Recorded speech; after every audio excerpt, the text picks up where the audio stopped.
evening, and welcome back to the Everwind Chronicles, Chapter 3. I will tell you on the front end real quick that I am sick, and so if my voice sounds off, or if I am coughing a bunch, or drinking tea, or messing with cough drops, that's why. So just bear with me. It's not just for funsies. Yeah.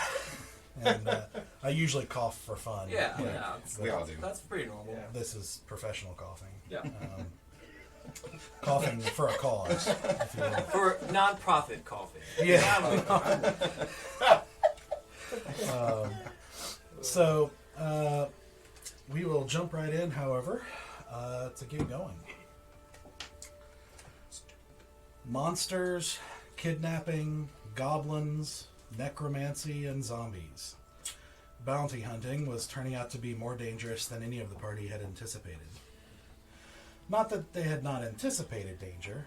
They didn't take up the contracts in ignorance.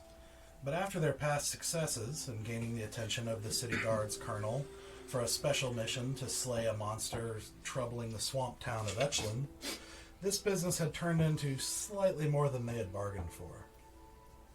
Yet when they encountered a peasant woman begging for help in finding the missing children of Midreach, something kept the party going. Perhaps their motivation lies in the promise of great riches, the largest reward to date, promised by Duke Polton for the return of his daughter Selena. Or perhaps the thought of children being taken was too much to bear. Or perhaps it was just something to do.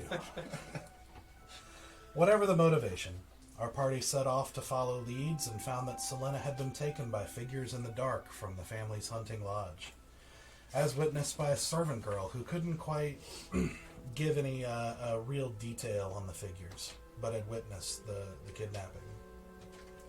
After tracking through a narrow forest trail, they encountered a small fae of some kind, who played harmless pranks on them until caught by Asura. She then informed them that she didn't understand why her sister enjoyed playing with human children, which was in a clearing far down the trail. After letting her go, they continued down the trail and stopped for the night, where they were assaulted by a wave of zombies that seemed unusually hard to kill. After a grueling and bloody fight, they finally discovered the source of the necromantic assault, a hooded figure hiding in the bushes. After a swift dagger to the head, the man and all the zombies fell lifeless to the ground. So in the wake of this combat, with about 8 zombie bodies on the battlefield with the body of this man, here is where we will pick things up. 5-finger discount. Oh yeah, we're looting the neck. Oh yeah. Looting some bodies. Yep, here we go. Roll investigation checks. So I wanted to jump on that. are you looting the guy, I guess, since you're right there? Oh, definitely. You're looting the You zombies? said I'm investigation? actually right there with the necromancer too. I mean, all 3 Yeah. of them are. All right. Plus. I got a total Me and you 20 were on with the my zombies. investigation You guys check. got it. I got a total 16. All right.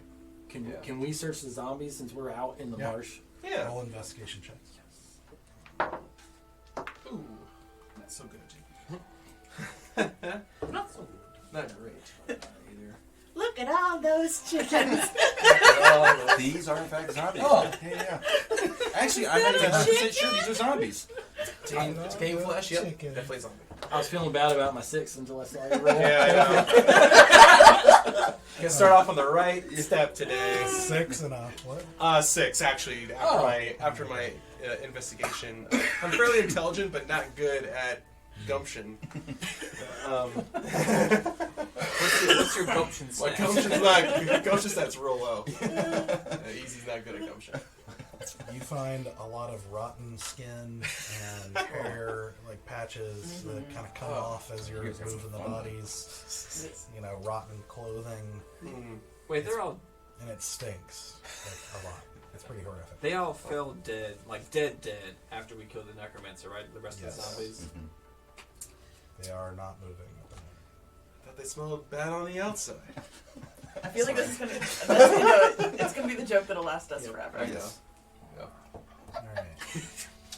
So the two of you searching the guy. All right. So you are searching his pockets and find 2 silver rings. And he has a sword at his belt and a spell book with 1 spell in it. You are not able to really determine. You can't really read wizard, the stuff that. I thought you were about to say that. You can't really read. What? I didn't know I couldn't read. You illiterate swine. Yep, I have just determined. The DM has declared it so. Just to show that I can. No, you just don't know the non-wizard, somebody who hasn't. Right. It's like look at a non-mathematician look at a complex formula. You just kind of don't know what you're looking at. And so it's kind of like that.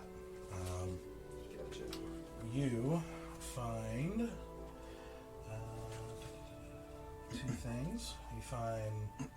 You see that he is wearing a necklace that has kind of like an almost tarnished pewter type symbol that you've never seen before, just on a black leather cord. And then you find a letter in his cloak. What kind of sword is it? Is it like a long sword, short sword? It looks like just a regular short sword. Short sword, okay. Easy. Let's go find the other 3. We're over here. That's the what's he doing over there? There's no zombies over there, is there? Would you believe it? The guy that Stoic let go came back. Share with the party. Just read it out loud. Not let him go. He escaped. There's a difference. He escaped on your watch, though. Boys, Yes. you might have something here. Aye. I found a letter. Oh, my dear little plaything. Do you not appreciate my gifts? I was so very hurt that you lost that last one. Oh, my heart was wrenched inside me. I do not like pain. Yet despite my rare and grandiose generosity, you write to me with complaints about your task, and it is a dark storm upon my heart. Indeed, I have just saved this very page from a glistening tear that would have fallen. I can read. Tear that would have fallen upon it. English is difficult. Tear that would have fallen upon it if my hand were but a moment slower. But I am not slow. I differ. You are very slow. That dagger went straight in. I am surprisingly quick, which means punishment falls swifter than the crack of lightning, and your tears will wet many a page if you do not do as I so gently ask. But perhaps you wish to experience my favor in another way. Say but one word more, and I will delightfully turn you into one who complains no more and serves me without question or regret. My gorgeous suspended servants. But no, I know you are not so brave and desire greatly to maintain your sense of choice. And so you will choose to serve me. Isn't that right, my precious little student? My wishfully thinking little toddler? My tiny budding would-be wizard? The one who dreams of wielding power you will never have, but for the gracious open hand I offer unto your greedy soul? Ah, there I go again, lost in the beauty of my own prose. So few appreciate prose anymore, or a good character acted out, or a wonderfully orchestrated play. It's been so long since. Find me that God-forsaken child, or I will bring such wrath upon you that even the Raven Queen herself would faint. Signed with the graceful purity of love and the swooping calligraphy of my heart. Belladonna Rixa. Ugh. So he was a wizard, eh? Well, not a very good one. No, he wasn't. But I believe he should have a spell book, right? He does. Thank you, sir. And while you're at it, these 2 rings, would they happen to be magical in any way? He looks keenly at them. It was on a 20 that rolled back to a 14. It's not bad. Was this? Is this a history check on the rings? Well, so if you remember my message on the Right. Arcana checks, Right. It's not Arcana. I know that. yeah. Yeah. So I know they're basically, by holding it, you'd be able to tell there's something kind of Okay. special about it. Okay. Which these seem mundane. Oh, okay. So they're just regular silver rings. Yeah. What about this? And the symbol. The symbol and the pendant. That definitely seems to be more than just a necklace. Okay, I do a quick inspection of it. I'd like to do, I guess, the history check. Right? See if I recognize the symbol. Sure. Yeah. See if I could be like, yes, exactly. That is a 14. All right. With a 14, you haven't seen this particular symbol, Okay. but it seems vaguely familiar from your studies. They did cover just briefly necromantic magic, not in a learning how to do it kind of way, but a Right. learning how to recognize it because of how horrible it is kind Right. of way. Defense against the dark arts. Sort of. And so you recognize it from, like, it seems like the kind of symbols and stuff that you saw in books and scrolls in your studies Gotcha. as examples. It seems familiar to that, but it's not one that you recognize in particular or know what it is. Gotcha. He's gonna be honest, be like, I thought they call this symbol. I'm sorry. It looks evil. Probably. Came from a zombie wielder. That's what we called them in Wizard School. We didn't call them necromancer, we called them zombie wielders. That's technical on our side, but don't worry about it. I don't want to overwhelm you, Bow. Yeah. Yeah. But I do feel magic coming from this necklace, just innately. Yeah. But it is magical, but I don't know if I trust this magic that's coming from it. I was drawn to it as far as like hold on. I was looking for evil to find what was causing these zombies, and I was specifically drawn to this area. I assume it was the necklace he was wearing. So just saying, it is evil of sorts. Yeah, and your divine sense last time you had cast, you detected something desecrated. Yeah. Yeah, we should probably get rid of this and somehow. Should destroy it Destroy it, yeah. if we can. Does anybody know how to do that? If we can find another Temple of Pilar, I'm sure there's people there that could show us. That's their whole job. Also, sorry, kind of random. The letter.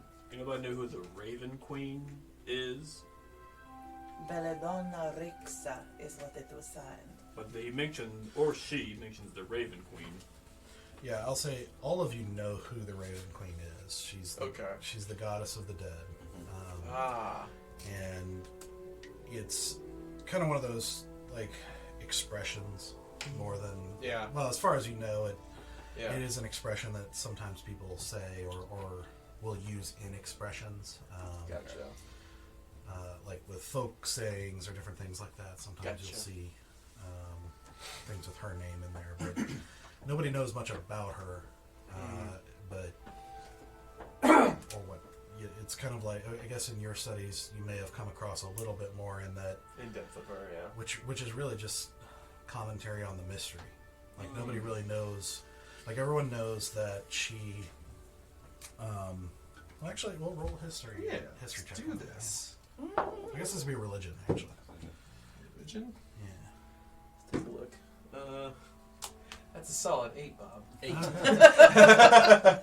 Lord help us. I am not rolling too great. One of those nights. So she's by nature got a lot of mystery around her, but Yeah.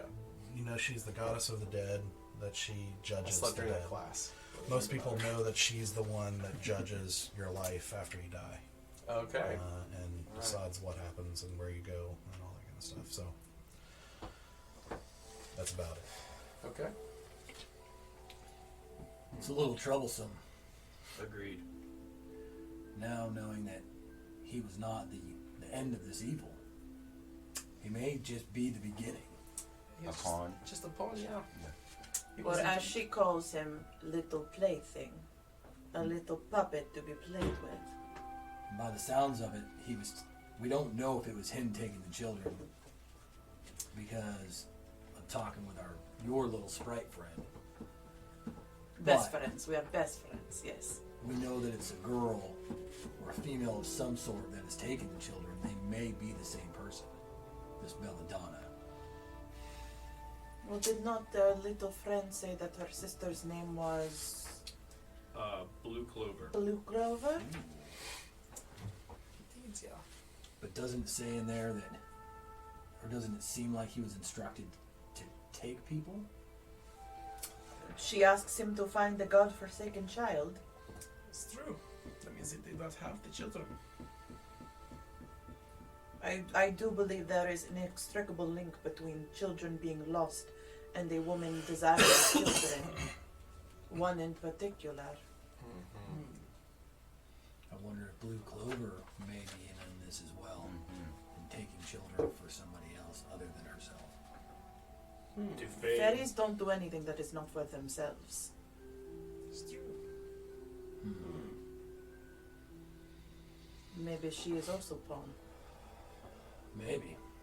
Either way, I do not like this. I do not like this at all. Maybe we go ask her. That's where we were heading. That's true. I agree. But we probably should take a short breather. Yeah. Is anybody hurt? I can help a little bit. No, I am not touched. Oh, I'm wiping the zombie gook off my face so I'm not looking like a zombie anymore. I'm like, I'm not looking as bad as I look. Trust me. Just look that way. Yeah, you were coming toward the end of your long rest when you were woken by the So we're still. invasion. So you had the long rest, like the benefits of it going into that fight, and then now it's just kind Expended. of going back, going forward how you want to. So wherever we are is where we are, right? Yeah, unless you take another short rest, I guess. I can heal anybody if they need it. Yeah. Well, unless we want to get out of the swamp. I mean, because if I remember correctly, we had hit basically the end of the death, right? Because there was a trail kind of leading us, and then we kind of hit the end of the trail, didn't we? No, Okay. it keeps going. Okay. In the swamp. We're in woods. Oh, we're in woods. Yeah, Oh, that's We are right. not We in had swamp. rested. We are I not was in- like, We are oh, not we're in at the swamp no more. Okay. Well, then That if we're icky- out of the that swamp, icky, nasty, monkey grossness, we are not in. No. Your little swamp friends are not going to try to kill us again. Hopefully. How Correct. long does a short rest? How long is a short rest? Is it like an About hour? an hour. About an Yeah. hour. And what time are we at right now? Day. This is like the sun is basically about to come over the. It was like in the kind of like that bluish part of the morning. It's It was early. very early. well, Do you want to take a short rest? I and would much appreciate I one. would as well. I'd like to clean up. just a take an little hour? Yeah. Let's do it. So one of us would need to sit with the necklace in order to determine its origins, right? To try. Yes. Now, would Sure, that correct. interfere with the long rest?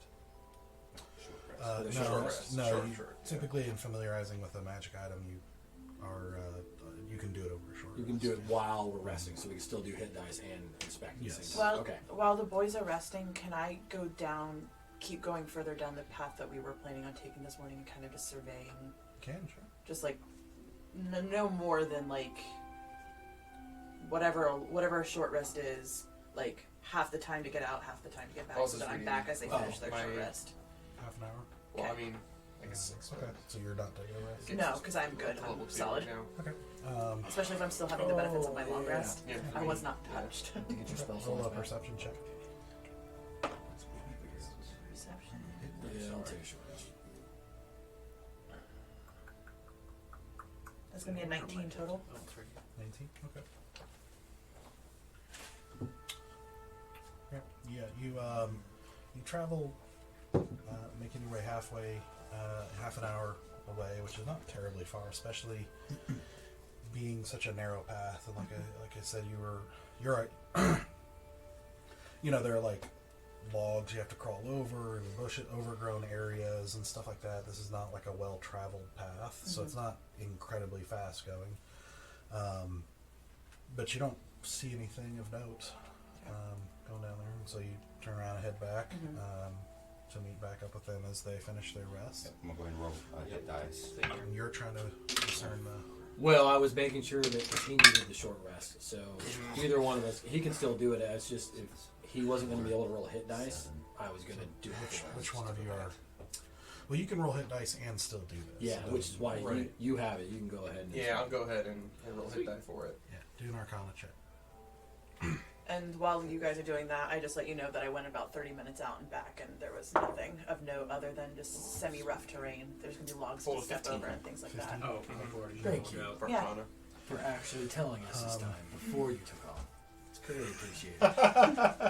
I did say it while Shows trust. while you two were talking. I did say that I was doing the thing. So Shows trust. yes, Appreciate that. I trust you as far as I can throw you. But I like your sexy healing hand, so I stay close by. When do I So, regain As spell you slot? take a look at this necklace, I don't know. as you spend some time with it trying to It's actually not magic. figure it out, you're able to determine that it seems somehow related to holding spells of it's not holding spells as in like uncast spells, but it's almost like some kind of like handoff mechanism, like that you could cast a spell and hand it off to this necklace, and it seems to be very focused on just using necromancy, type of magic. Okay. But there are aspects of it that are still kind of eluding you. Like it's like you can't quite get a grasp on it, especially not being very familiar with this type of Necromancy, magic. And it just seems like an item that was, I don't know, just something about it is just elusive to exactly how it works. But it seems like some kind of, like I said, related to casting and holding necromantic spells. Okay. Alright. It's gonna go back in the pocket here. Do you I wonder if explain I all could that? cast. Oh, I and explain. hold Yeah, other- I explain. I'm not gonna withhold that from you. Just okay. calculate. But I wonder if it could cast and hold other types of spells. Like, does it only hold necromantic, or can it hold any type of spell you wish? I'd imagine it can hold more than just necromancy spells, but I'd say that it's mostly just that. I don't think we could have anyone could actually use it here in our party unless we have to deal with our friend Stoic here. We would not be so happy. You can try to use it. You'll have to attune to it, but it'll Okay. which you would. Are you trying to attune to it? Or are you putting it on? Nah. Okay. You do think he's good enough to be like, I don't want to touch this. Yeah. You could try to use it, Right. but I will say that good and bad are relative terms. Hmm. Nothing is either good nor bad. Actions make it so. I mean, necromancy's pretty bad. Maybe the zombies want to live again. Maybe they have unfinished business. Uh, Maybe they want to go back to their loved ones and spend time with them. What makes them just the fact that they died once bad? To be alive again, in a sense of the word. There's a bunch of them over there if you want to go ask them. I do not like this smell. I am fine. But don't hold such strong ideological views. It clouds you to things. Only the Siths do it.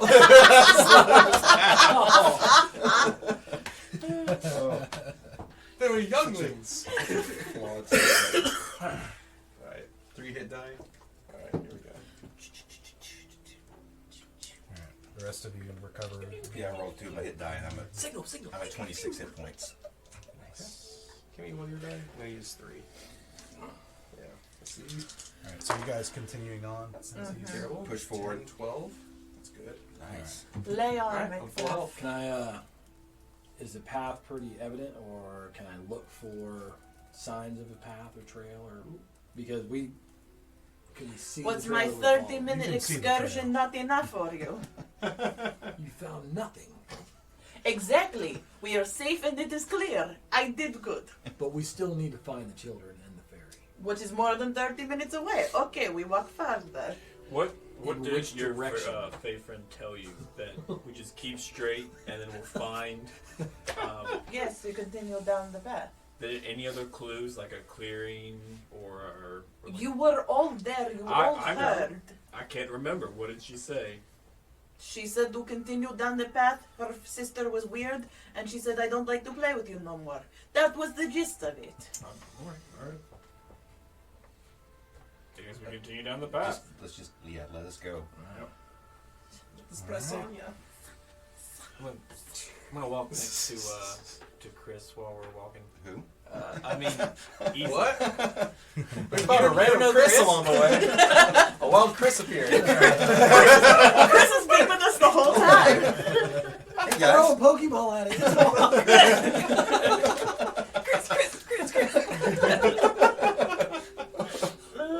Oh. Fantastic. I keep thinking about your wand. I know that sounds really weird, but I keep your magic wand. Oh, I mean this one right here. Yeah. What, did you cast it on a zombie again? No, I was thinking, what if it's not a like attack spell? What if it's a boost spell? That's a boon, yeah. Yes. Give you some boons. Yes. It might be. Do you want me to try it on you? I'm actually, yeah. Let's give it a shot. Oh, God! Okay. You sure this is a good idea, guys? Well, I mean, you're here. They're both here. That's just. I can keep you from dying. I can't stop you from turning into a frog. But nothing has turned into a frog yet that we've seen. That's true. Yeah. I'm gonna just take a real good, distance Yeah. from this. I'm a... Just like.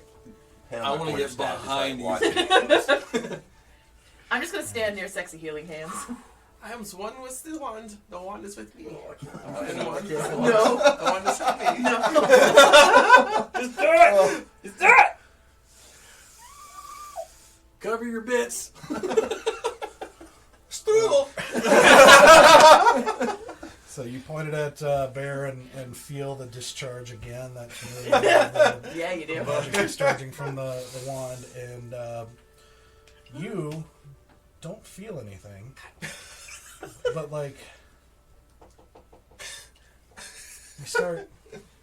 you get this suddenly really strong taste of pineapple in your mouth. Are you kidding me? Just really strong. Did we have pineapple recently? Why do I taste pineapple? Oh, it might have been stuck on the end of my wand when I took it out of my pockets. I'm sorry. Is that all that it... Is that it? I guess this is a magical pineapple wand. I guess if you want to taste pineapples, this is your... If this turns into a whole Pineapple Express subplot, Do I smell pineapples or just taste? Just taste. Just taste it. It's a torture wand. You cast it on people before they eat pizza. That's not torture. That's reward. It's unholy. There's a special place for those who like pineapple. Inspiration. Pizza. yes, it's called Next to Me because I love pineapple on pizza, and y'all are monsters for not loving it. It's the ham part on the pizza that's disgusting. What? I know it's a No. 3-hour game, but we don't have that kind of time to have this. Discussion on pizza preferences. All right. All right. Lead the I way. taste pineapple. There we go. Sounds a fun I had a really experiment, dirty thought, but I'm not gonna say it. Might as well. If you kiss someone who tastes pineapple, would you also taste pineapple? I don't want to find out. Asura's not interested in answering this Oh, yeah. question. She's just interested in asking the questions. I just look over it easy.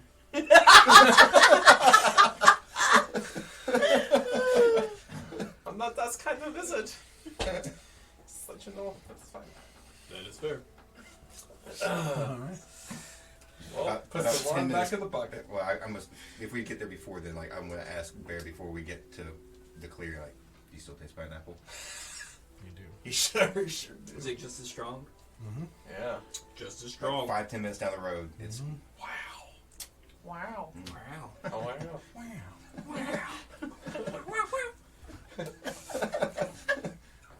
Oh no. Alright. that's all. Yeah, that's good. We're just gonna descend into madness Yep, today, you all. absolutely. Alright. Oh, goodness So gracious. you continue, again, kind of slowly making your way Down the down path. the trail. Yes. And you just kind of keep going, and it's taking you deeper and deeper into the forest. And after about an hour, the taste starts to fade away. Okay. An hour? Wow. Guys, Wow. it's gone. It's going That's all. It's not permanent. Yeah. That would have been No. a little alarming if it would have been permanent. forever tastes pineapple. Permanent pineapple. I mean, if you like pineapple, you could eat anything. Yeah. It would taste like mine. That would be terrible. Oh, get a bad actually. Yeah. That. All right. So you guys continue on, and it just, like I said, it takes you deeper and deeper into the forest, traveling a good chunk of the day. And so, finally, as it's probably about, we'll say about 4 o'clock or so, give or take, Sometime in a couple hours. for a while, most of the day at this point. Let's see who's in front here. At some point, I ought to pull back a little bit. Easy. Bears Don't and take this the wrong way, but I'd like to hold on to that necklace. I'm not offended at all. I trust you, Stoic. I'm just gonna put it in my pocket with my ring that nobody remembers. And Easy remembers the ring. Anything magical he feels especially attuned to. They're both the same guy, aren't they? yeah. Yeah. Pretty much.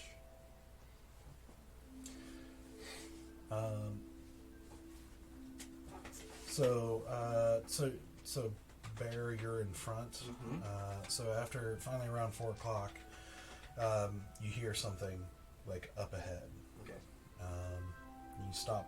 You listen kind of more carefully. Make a perception check for.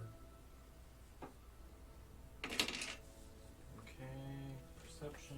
Double digits, that's nice. Right. That's what you want. 10. Okay. It takes you a minute, of listening as you are still kind of walking closer. It sounds like laughter. Okay. That's what I recognize. It's probably Faye or close to It's hard to tell at this distance. It doesn't sound like deep or adult. Okay. It just sounds like laughter. Oh, what do you hear, Bear? I think I hear laughter.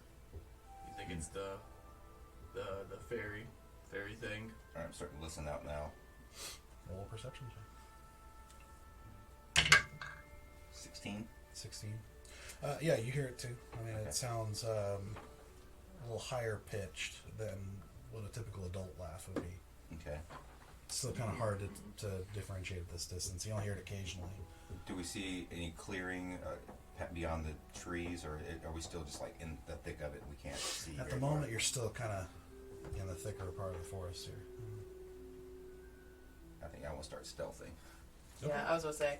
And before I do this, I'm going to tap you on the shoulders, blow you a kiss, and then I'm a stealth. There, I told you I was leaving. And I'm just like, Cool. I want kind of point like you go Never one way. I bring go it the Yeah, other. yeah. again. Stealth checks. Oh wait, no, that's not bad. Okay.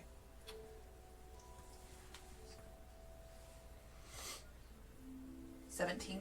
22. Okay. Whoa, he beat you.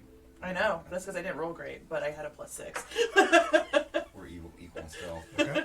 And the rest of you. I'm just gonna keep walking I am going to slowly. as well. Yeah, I'm stealth. You guys roll stealth. Or You're just gonna be like, Wherever we go. all right. So you're not stealthy. Nope. I rolled a 4. So you're not either. I roll a 20. So I'm Not stealthy. natural. It's with Total. added, Total. with added dexterity. I'm stealthy loudly. Stealth and air marks. We're Hey guys, I'm stealthy. He says at the top of his lungs. I'm gonna stealth, guys. All right, and you guys are you're like going a little Yeah, to we're the side of the flanking. trail. Yeah. Okay. So, as you progress down the trail a little bit slower now, some of you trying to be stealthy, you do as you get closer, the sound of laughter kind of interspersed with voices and everything that are very childlike. You're hearing just occasionally as you get closer, and you start to see through the trees. You start to see a clearing up ahead, and as you get closer, you see basically it's a pretty good sized clearing with a tree in the middle, and you see it's actually kind of a pretty clearing. Like this tree looks fairly old and kind of gnarled with age and everything.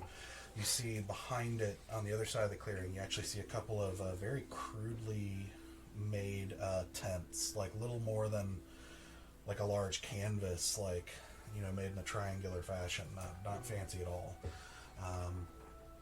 You see a little pool over to the left, just a small pool of water. You see some tall grass. You see kind of going around in this field, you see two adults, a male and a female, who seem to be dressed kind of pretty plainly.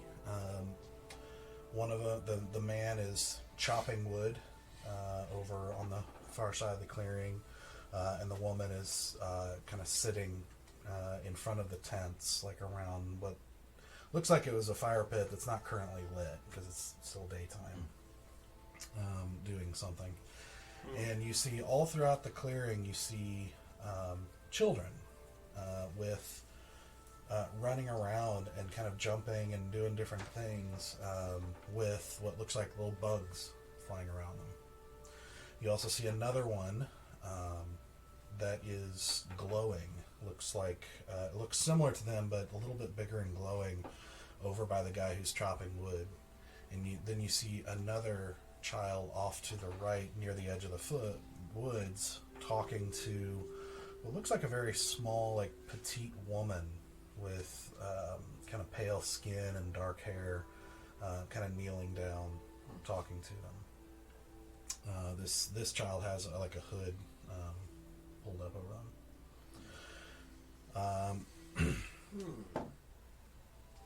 So, as you guys approach, you see, you hear this like kind of like this short little. You hear one of the little bugs. As you get closer, you recognize this looks a lot like what you saw further down the trail, like little humanoid figures with bug-like wings. And you hear one of them kind of give out like a little cry of exclamation, and suddenly all of them disappear.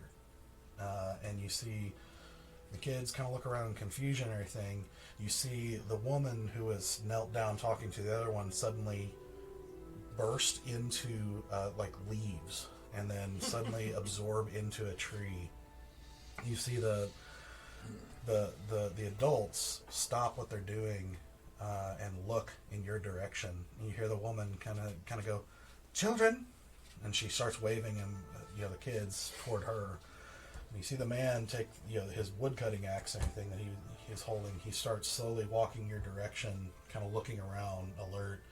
And right in front of you, you hear that rustling of leaves as the woman comes out, seemingly out of the tree, forming out of this swirling pile of leaves, standing in front of you with what looks like a long staff made out of like natural looking like branch almost, like standing in front of you. And you look at her, you get a good look at her now suddenly as she's looking at you very guardedly and very in a defensive position.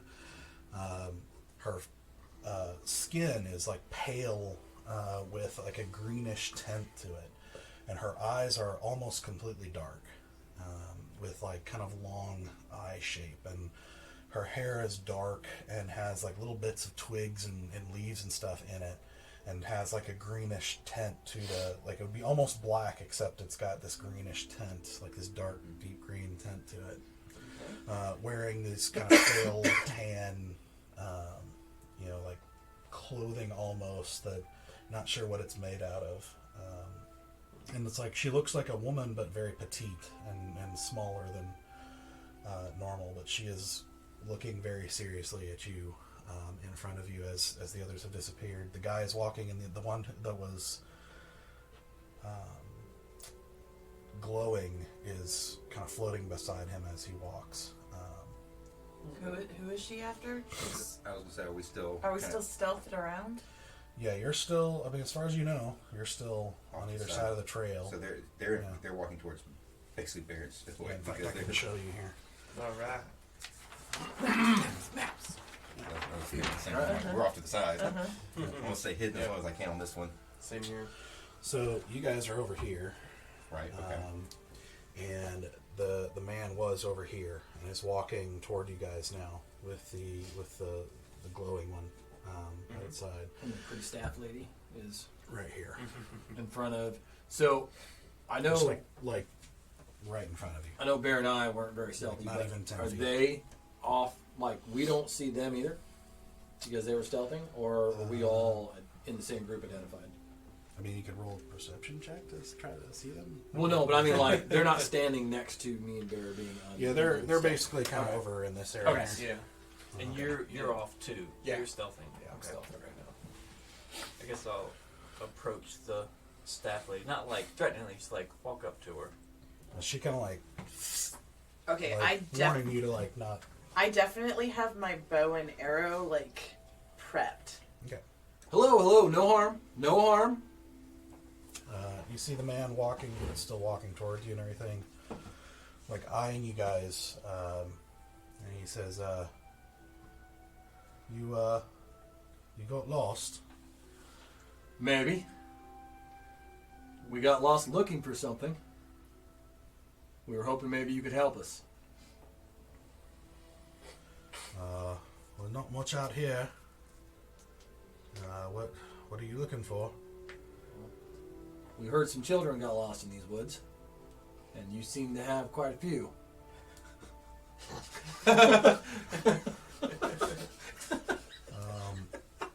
He kind of looks around nervously. Getting a dart ready. Just hearing that, like, just in case, kind of readying a dart throw.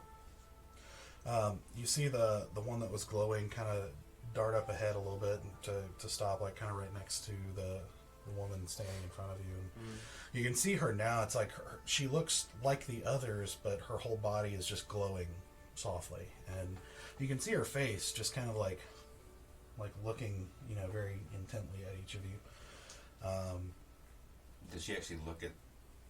Do I see her look at me? Mm-hmm. Okay. She sees me as well. And She looks like at least directly in your directions, Oh, as far as you can tell. So, I know my perception's not very good, but am I able to tell that there's probably a distinct difference between the kids and the adults? Like, they don't all look like each other, right? Oh, Like related. Yeah. roll a perception check. Ooh, that's not bad. yeah. That would be... Ooh, that would be a 17. Okay. Yeah, you actually do see a couple of elves in there, or at least children with pointier ears. Okay. You see one that looks very squat and short, like compared to a normal child. And the rest seem more or less human as far as you can tell. Okay. You didn't get a good look at the one with the hood up. I got enough to tell they're not like some country bumpkin with 10 kids. Yeah. Which they all, a couple of them give you guys notice and give you guys curious looks, but they all kind of crowd up around in this area with the woman. Yeah. Mm-hmm. She kind of gets in front of them and everything and is watching this whole exchange happen. I get up and walk beside, since she saw me, I'm getting up and walking with Bear and Stoic. All right. Standing with them now. He sees you come out Yeah. and it's like, he starts looking around the woods a little bit and he's like, Don't mind my friend. well, these are our children. That's a mighty fancy trick you've got there, because I would... Same woman?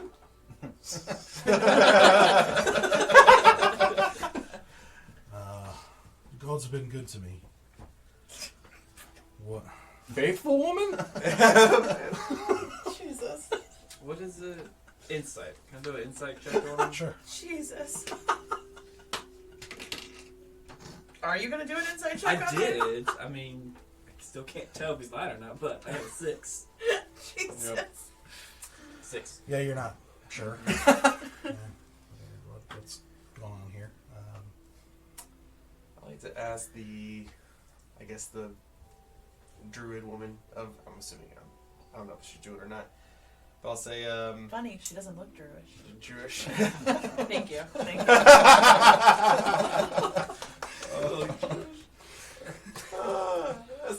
That's a mighty fine staff you have there, Fräulein.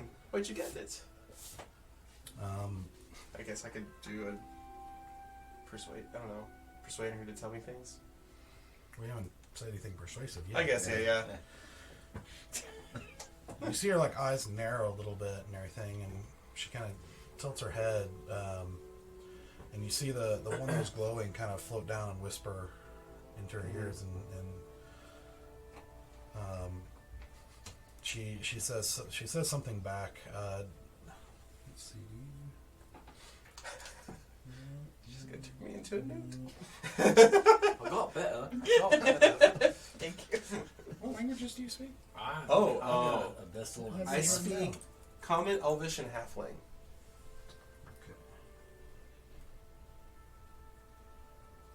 I have yours written down. Okay. You do not recognize the language. But it sounds like, you can only hear a little bit of it, but it sounds very, almost sing-songy, like elegant and smooth, like this.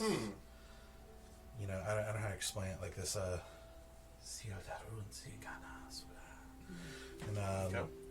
the glowing one looks at you and says, she says, what are you doing here? We don't want to hurt you. We don't want to have a battle of any sorts. We would just like to bring the children of Midreach and the other missing ones back to their families.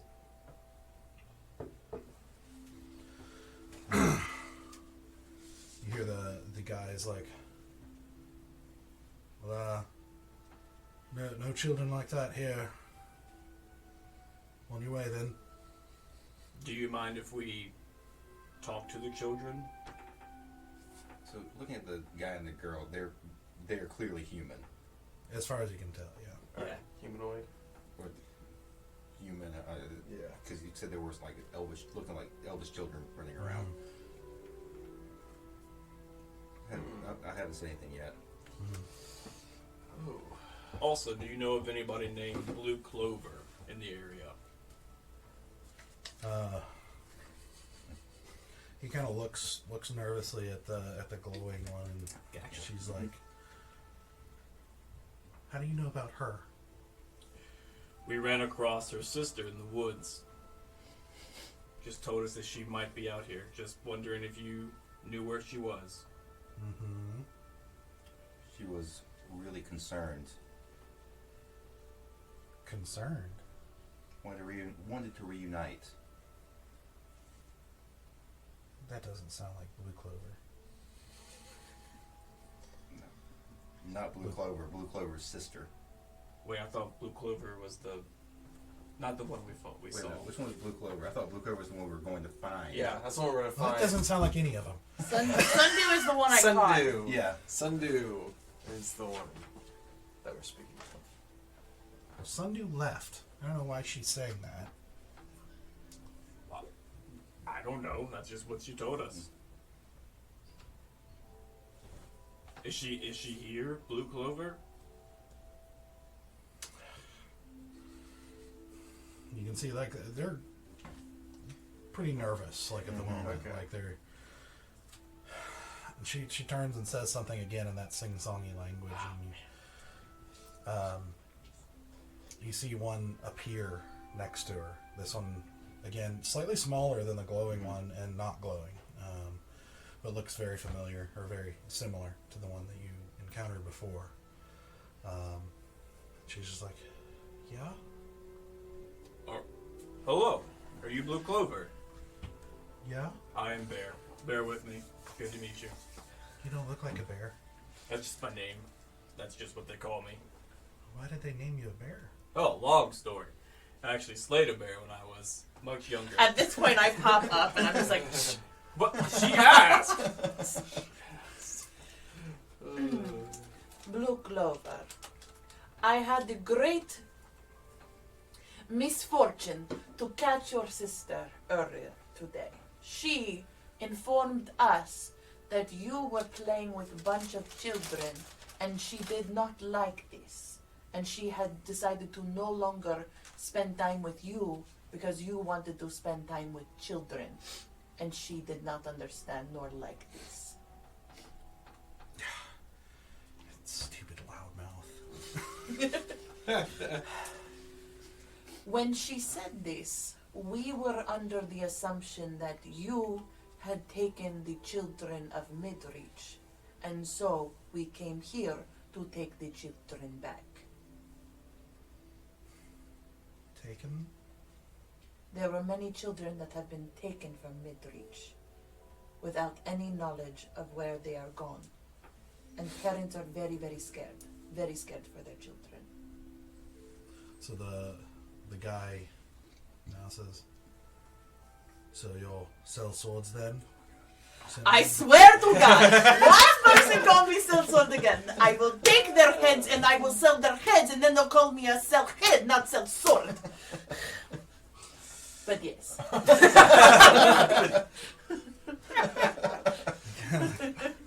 Kind of frowns, and so does the glowing one, and she kind of floats like closer to you, like kind of scrutinizing you. She's like, "Who sent you then?" The Duke. Yes, that was his name. Yes. Polton. Polton. She kind of like, she just does this like away from you. He She's is like, "No, you can't have them. Not for him." What is wrong with him? She starts like talking like fast in that other language, like, but obviously irritated. Told you that man wasn't to be I trusted. didn't trust him either. Can I in Infernal tell her to calm down? You can. In Infernal, I'd like to say, please calm down. She doesn't really respond. Like, she just keeps going. It's definitely not infernal. Like, what? None of you recognize. No. this But I'm language, saying, but I was hoping my native language would be enough to like. It doesn't seem to phase her. Okay. Like, she doesn't seem. I was hoping it'd be just weird enough that she'd have to be like, "What's going on?" Yeah. Okay. All right. Her in particular is not phased by that. The man is still kind of like watching you, but he kind of puts his hand up to her and he's like, Hold on. So the Duke is paying you to come get these children. No, he is not paying us to get these children. He wants his daughter. The rest are just happenstance. To him, but not to us. We are here to save the children. If they are in danger.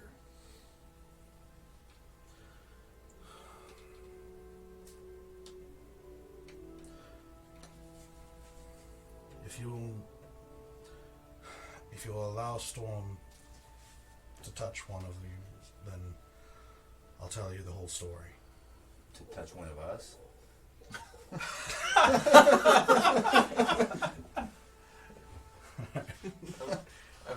To touch one of us, why?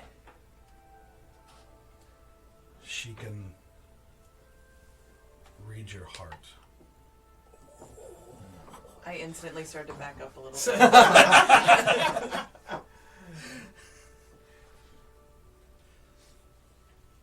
So, I mean, I think that's fair.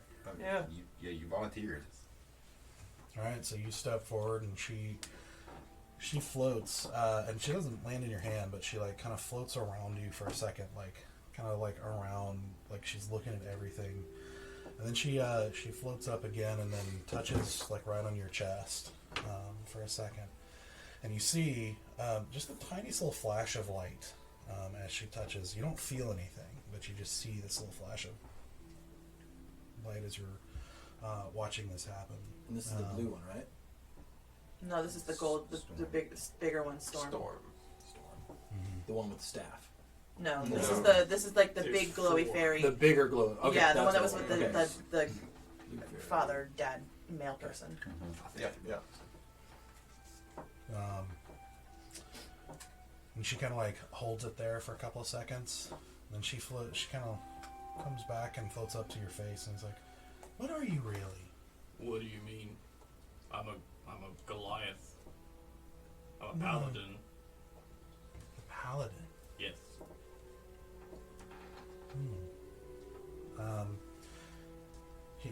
She turns towards the man and she's like, "Well, this one is good." He's not a bear. Don't let his name fool you. I mean, but thank you. These are my friends. If you trust me, I only ask that you trust them as well. They have helped me slay many evil things in the past few days. Roll a persuasion check. Oh, dang it.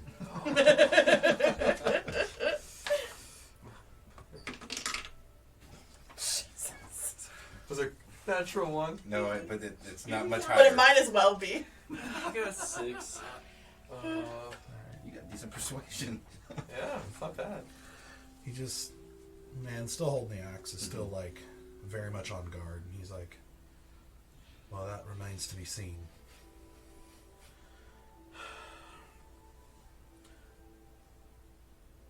Listen.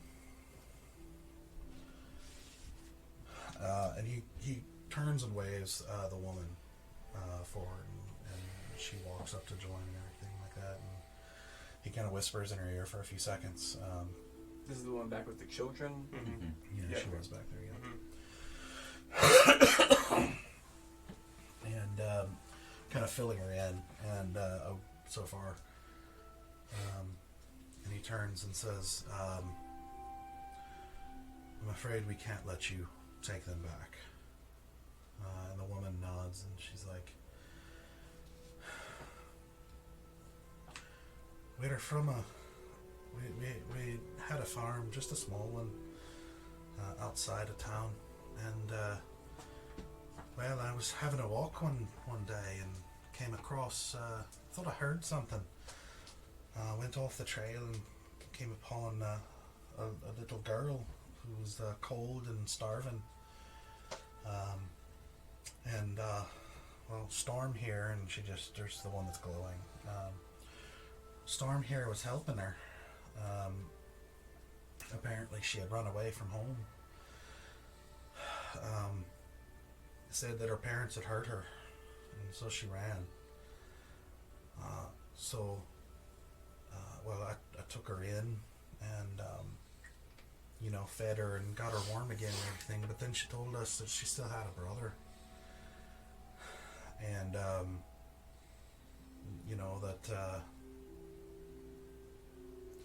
well, she started telling us that about the stories of what the parents were doing to them, beating them and starving them, and the father would, if they were really bad, the father would take them down to the stream and hold them under the water until they nearly drowned, pull them back up, and then put them back down, going like that for some time. Oh, I'm going to insight check.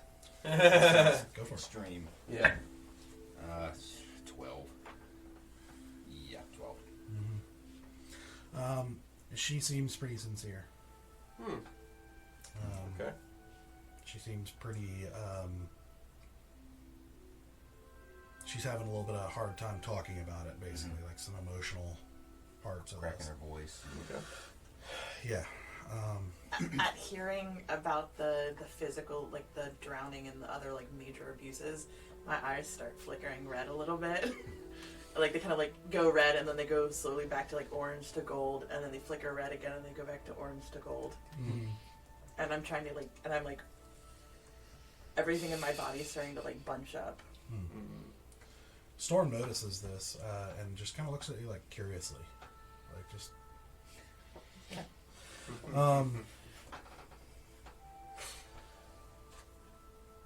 So then the man says, "That was when I decided to do one of the stupidest things in my life. With Storm's help, I wrapped a towel around my face, and while she distracted the parents, I climbed in their window and took the brother. We hid them in our home for about a day, but the disappearance of the children caused such a ruckus and uproar in the village we didn't think we could stay there. So we told everyone we were going on a hunting trip because, well, it's not terribly uncommon to go on a hunting trip and not come back. So we told them that and fled into the forest. And Storm here managed to persuade some Fae to like help provide for us and help protect us and that sort of thing. And the Fae seemed to think this was apparently they thought this was quite fun. And so it wasn't long before the Fae led another child to us who also had similar tales of abuse and darkness in their home life. And well, it went on like that because well, as helpful as they have been to us, they're not very good at stopping when they think something is fun. And tricking the humans and causing such an uproar in each village that they go to is quite entertaining to them. And you see Blue Clover's like, Oh yeah. So all of these children have been abused or mistreated in some way. The woman's like, oh hi. They've all got similar tales, some worse than others. If it's all right with you, and you can take me by myself over to the children, I would still like to speak with Duke Polton's daughter. You can watch. I just would like to talk to her.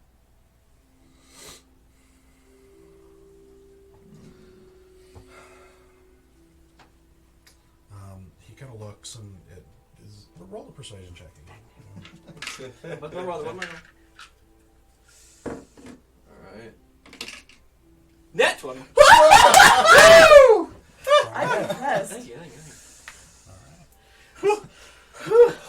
When it counts. Yep. Get it in there. It's a big persuasion. When I need it. Lots of moxie in this question. I talk real good. It's like really, really good.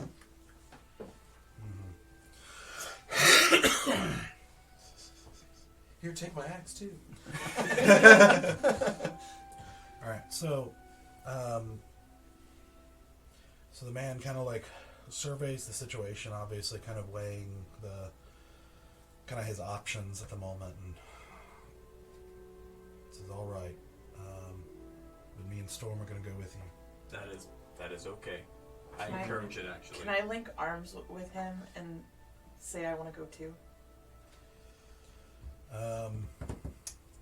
You roll a persuasion check.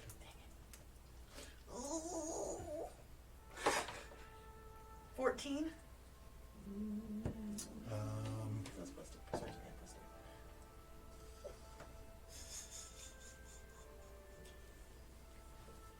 Storm floats up to you and is like, can I touch you? Will you tell them what you see?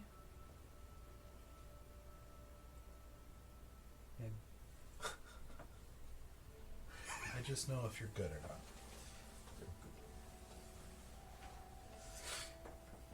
It's okay. It doesn't hurt. I hold Bear's hand and I say yes. Alright. Not doing this right. Just don't crush my hand. You've dropped me twice, so don't crush me. You did it! I My arm goes. Dangling. Oh god. Alright. So she does the same thing where she kind of swirls around you, like looking you very carefully, looking you over. And it's weird because it's like this tiny creature like still gives you this feeling of like you're not able to hide in a way that you like haven't, like, you've been so accustomed to being able to hide not only in physical form but just like your personality and emotions and everything. So this is a little nerve-wracking, like that this tiny creature could basically Make me you so tremble a little bit. That you almost don't even want to know the answer. Is it like one of those crumble hugs when you don't know you need it, and then somebody just hugs you anyway, and you like just fall apart? So, I don't. heard We'll the find term. out. Rumble hug. Never heard that term either.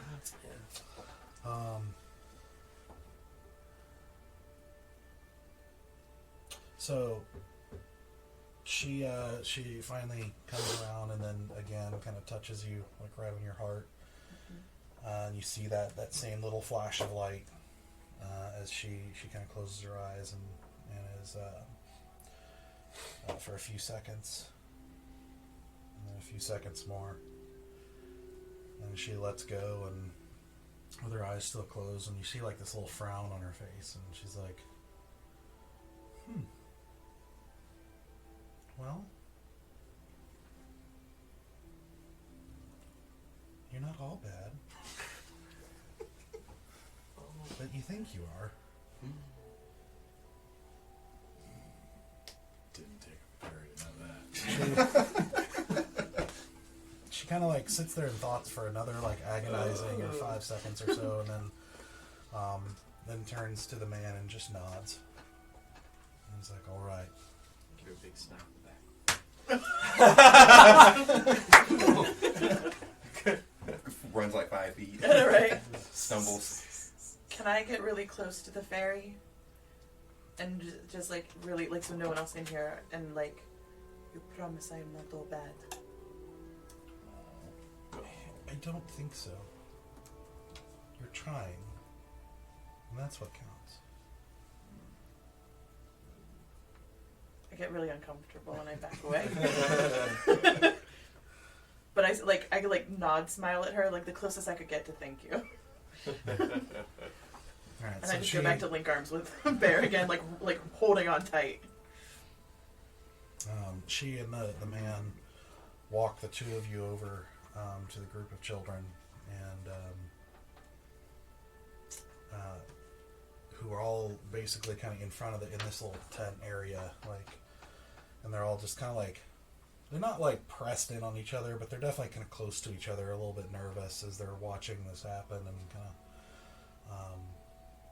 apparently they know to be a little scared or on guard in this kind of when this kind of warning is given, that sort of thing. You walk up to the group and Storm or the man calls forward the girl wearing the hood over her head and says, Selena, come here. And she doesn't move at first, and he's like, don't worry, we're not going to let them take you. And she hesitates for a couple seconds more and then steps forward. And she pulls her hood back, and you see strikingly blonde, like whitish blonde hair, like almost unnatural but not quite, like the kind of hair that's like it doesn't seem to actually glow, but it almost seems to, like just gorgeous hair that shouldn't, is more beautiful than any hair you've probably ever seen, and ears that are pointed like an elf's, but a little bit longer and a little bit sharper than normal. With real, like, she looks to be, give or take, 10 to 12 years old. Not, she could be older, could be younger. It's kind of hard to tell, because she doesn't. She even.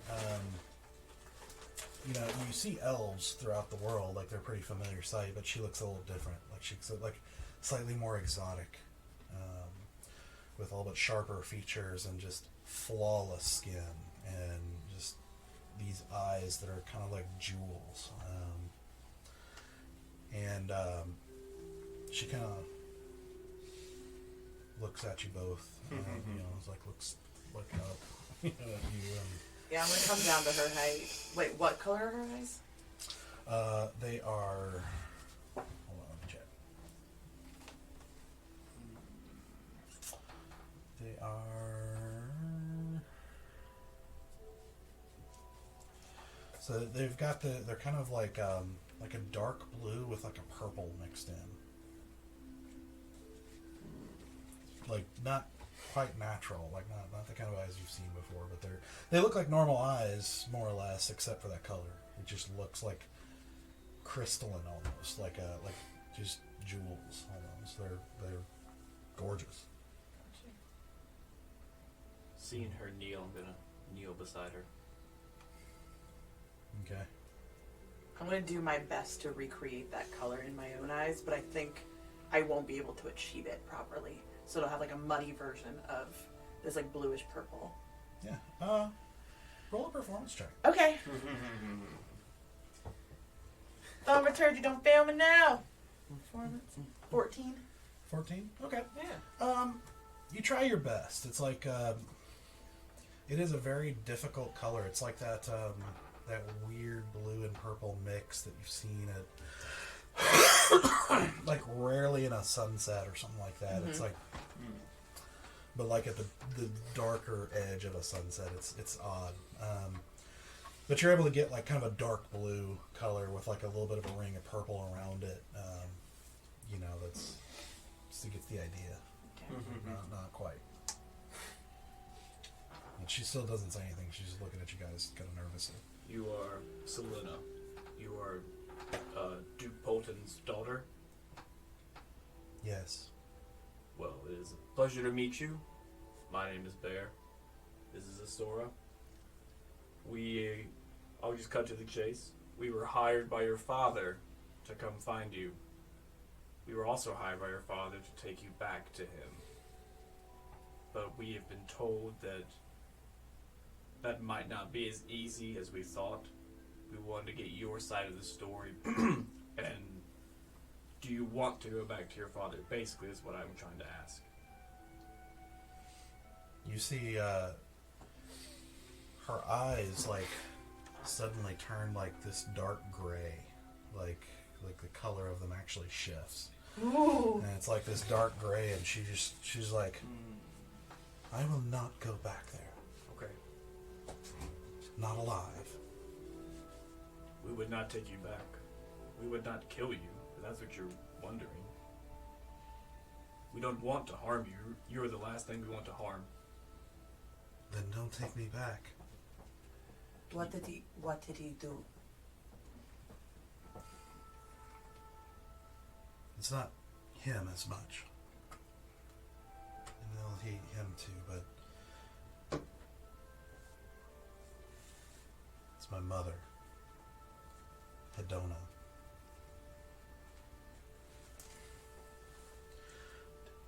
She's always hated me. He's mostly gone. But rules are very strict and not to be broken. And I can't leave the castle except with guards.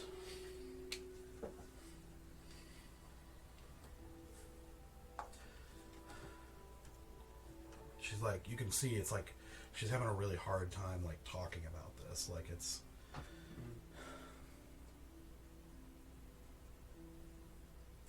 I don't want to live by those rules anymore. I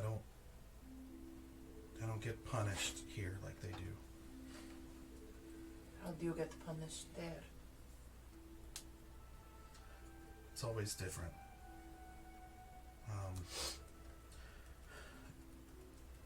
Sometimes Sometimes it's hurting me.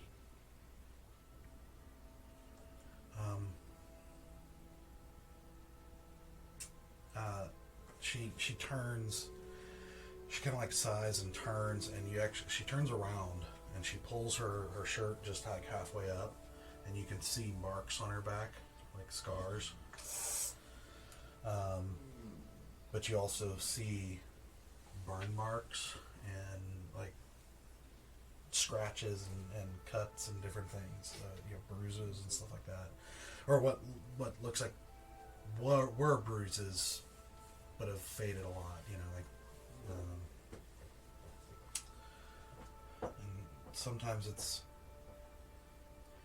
other things, where she'll make me sit and listen to a bard play music, and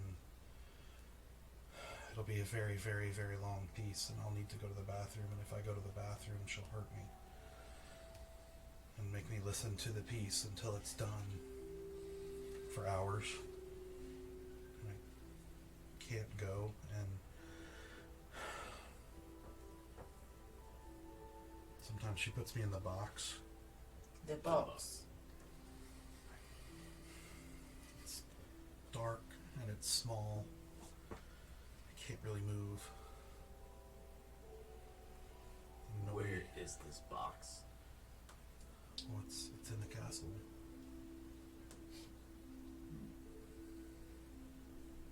Does your father know your mother does this to you?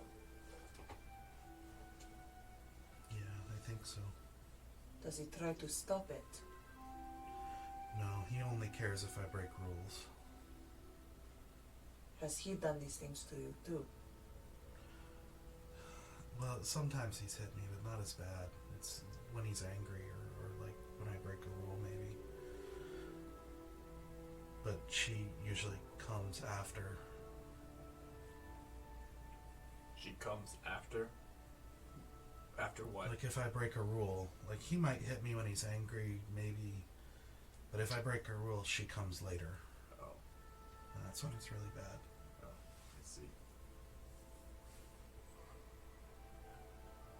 I look over at Asura. We cannot take her back. But if we don't, we have nothing. But we can't put her back in that life.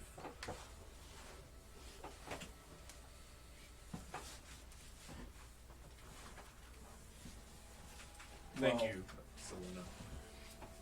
I'm gonna stand back up and like kind of just walk up to the side a little bit. Well, they've been talking I- to kids. Can I bring her close before? Yeah.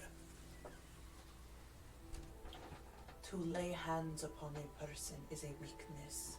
Don't let anyone lay hands upon you to show their weakness. If they lay hands on you, you are the strong one. You do not deserve it. She kind of looks down, like thinking for a second, and says, I'm going to learn to be strong, to be the one to lay hands on them. I'm gonna take out one of my small throwing knives and hand it to her. Before I pass it off, though, I approve this action. the weight is in the hilt. Use that to help propel it forward. Do not try to fight the weight. Use the weight. She kind of nods solemnly. She takes it and holds it in her hand for a second, and is like, I'm gonna turn my eyes back to my amber color. like with you handing the knife, her eyes turn back to that kind of bluish purple again, and she kind of very solemnly nods to you, holding it close to her. Oh, it's so Okay. cute. So you guys turn around. Yeah, we're gonna head back to the rest of the group. Retroactive if I could, because I didn't want to interrupt the magic. While they were over there talking to the kids, I would have went up to the sprite thing, whatever it is. Uh-huh. Storm? No. Oh, sorry. With the bow staff. And the blackish gotcha. eyes. Oh, the woman. Yeah, and I would have. She doesn't let you get too close. Dark eyes. And that's She's still. She's still. I would have been like, do you speak common? Little. Do you know magic? My own. Does your own magic allow you to make things look like something else?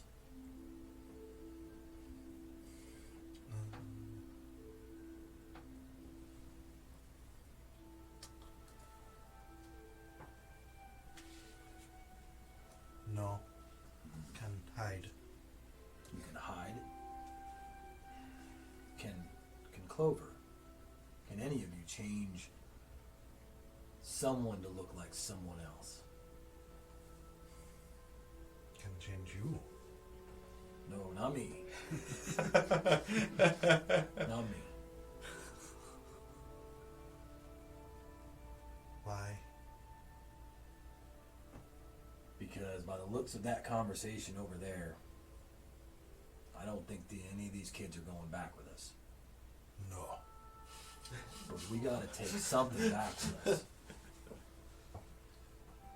And on our way here, we happen to find a few persons that are no longer alive that, if disguised correctly, could look like these children, or at least one of them. If you guys are willing to help us, we think we may have a way to keep more people like us from trying to find you.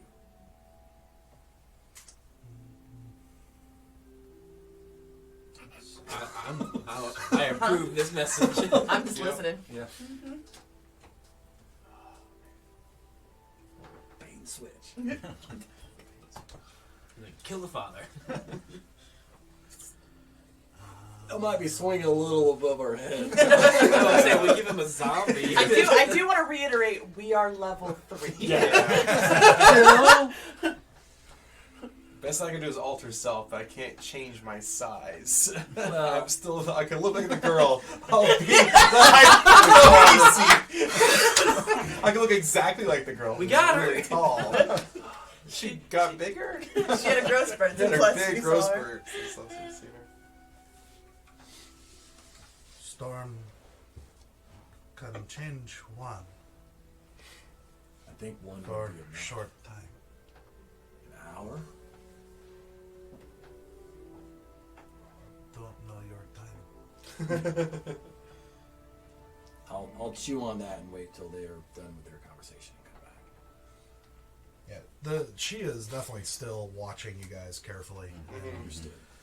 Still in that kind of defensive pose, very untrusting. All right. So you have that conversation. You guys do your thing and then walk back over. And the man says,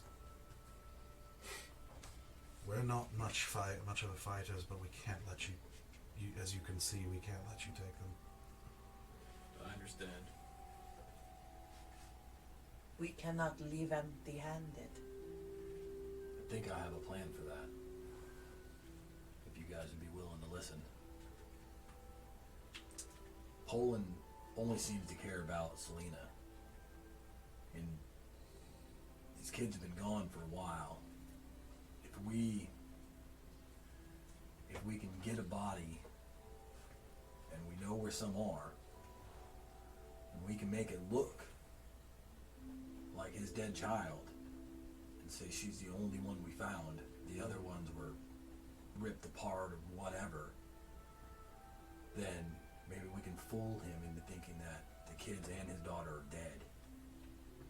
However, we would not get paid if she came back dead. He said only alive. And I don't mean to be a spoil sport here, but we do not have enough gold to survive many more days. And if we start making our what's the word I'm looking for? reputation to be one of not completing tasks, we will be in more danger than we are now. True, but if we bring back the head of the necromancer with a letter stating that he was taking children, and we disguise one of the zombies in Selena's clothes to make it look like a decayed Selena, I think we could kill two birds with one stone and complete our mission. Kill the one that was taking the children. You know, they didn't call us for 2 weeks. It's not our fault that the children were dead by the time we got there. I don't think it would tarnish our reputation to have slayed the monster that was taking them. But it's not going to end here. If we bring back the head of the necromancer, plus all this information, who says that the little fairies won't go around taking more children? For noble or non-noble reasons, that is not the point. The point is that parents are missing their child, and when parents get scared, parents get angry. And when parents get angry, they wreak violence on each other for stupid reasons. Better each other than the children. And destroy the entirety of Midreach. There are more people at stake if the whole world goes to waste. Oh, I don't think the whole world's gonna go to waste from a few missing children. You would be surprised.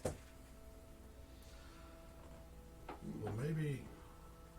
I mean, I'm not much of a strategist, but maybe if you don't, maybe you don't have to go back right away.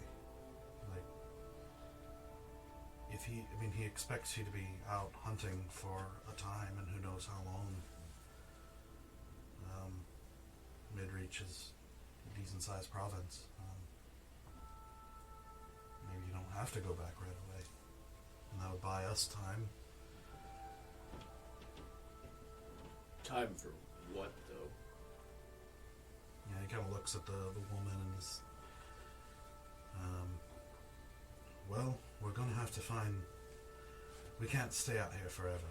I mean, winter's coming, and as much as the Fae are hopeful, I don't think they can do much against cold. And obviously we can't keep children out in a cave or something of that sort through winter if it's a bad one. So we need to figure out what we're going to do. And Storm's like, I already told you what we could do. And he just like, Storm, we've been through this. Storm? We haven't. What can we do? Till Asura. Ja, det är Storm. Storm. That's it. Well, we could take him to the Feywild. My mother will adopt them.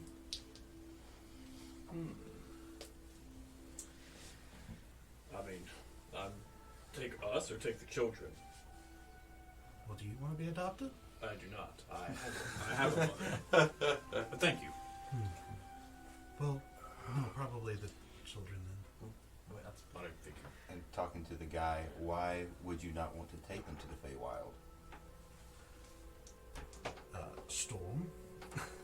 And she kind of like lowers in the air for a second. Like, we don't know how to get there.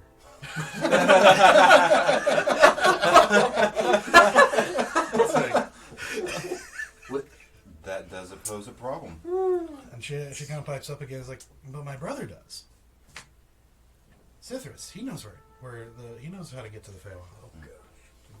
And where is your brother? Where did I leave him?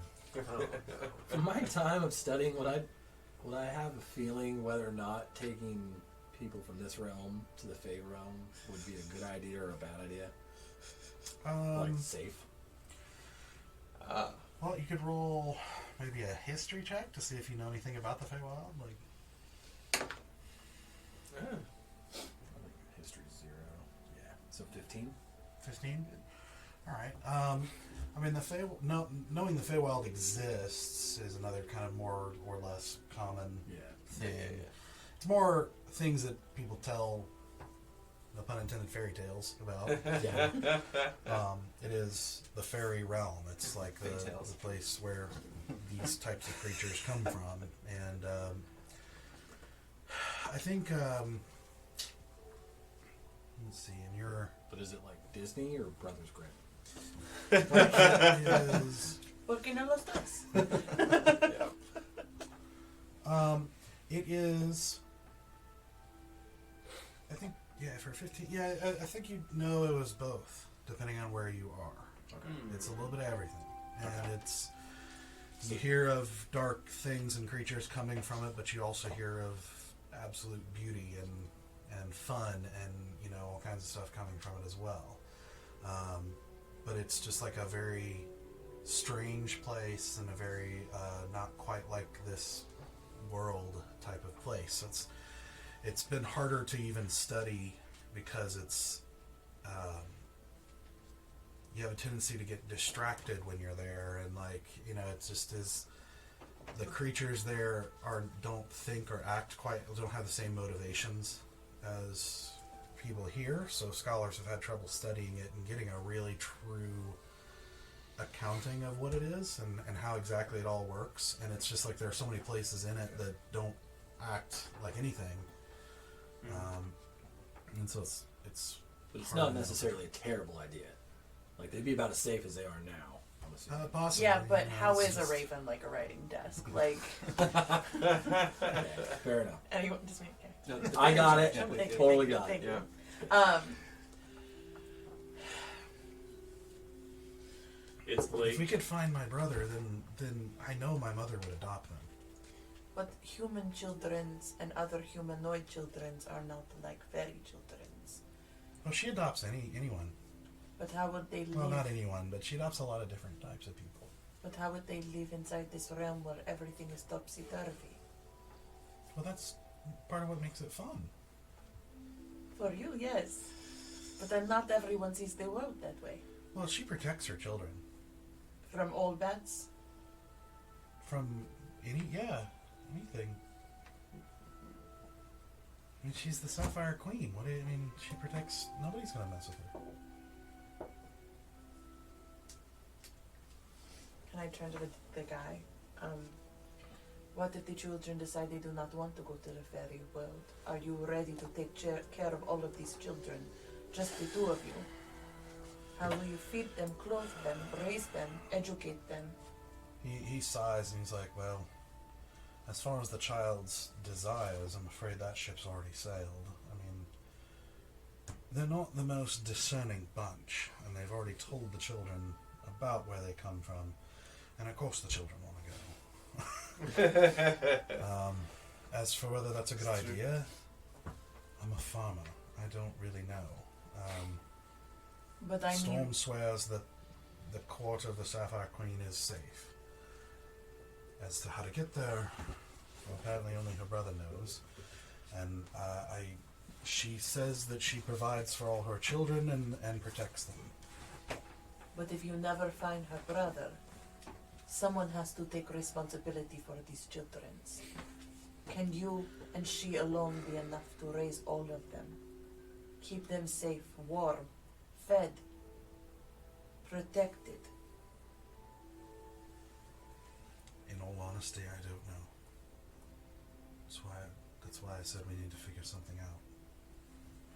We will do our best. But your concerns are valid. Do you trust your fairies enough to follow them to an unknown realm? Well, I trust Storm. I don't know if we should trust the rest of them. Not because they're bad, but because they don't think like us. But for some reason, she's able to persuade them. For the most part. What about you? And I look to the woman with the eyes, the druidy looking staff wielder. Can you protect them?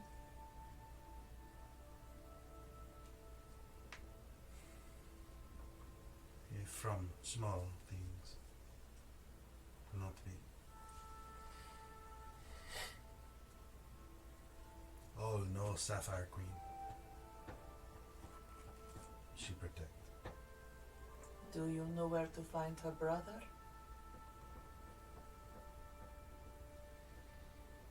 Do you know how to keep us safe while we go to find her brother?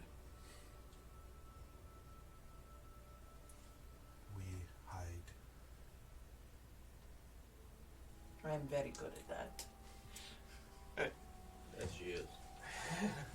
Perhaps not as good as you. In woods. We hide in woods.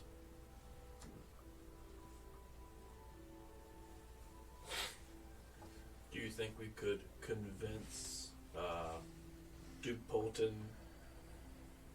tell him what's been going on with his wife, and perhaps he'll put a stop to it? He'd send the whole army out here to get these children. We can't have that. Or just his daughter. Yeah. The woman speaks up and says, well, he knows. From what I can tell from talking to Selena, it's, I think he knows what's going on, but he's not as bad as his wife. I take one of my daggers out and I flip around. Again, bad is all in degrees. It is what you do, the actions you take. We could just kill them. The Duke? Why not? I mean, He's squishy. I'm not opposed. We killed their wife too. Give him a chance, though. Like, You were just preaching a moment ago about the entire world going crazy if these kids don't go back. And you want to just go kill the leader of the town. Sure, leaders are easy to find. You make new ones. Everyone wants to be in charge these Perfect days. logic. yes. No problem there. Yeah, I don't have a retort for that. Can't be kingmakers. Oh. That's why our team's called the Kingmakers. Every kiss begins with K. Well, Nice. So, See? Storm, you say you don't know where your brother is. Do you recall where you left him last?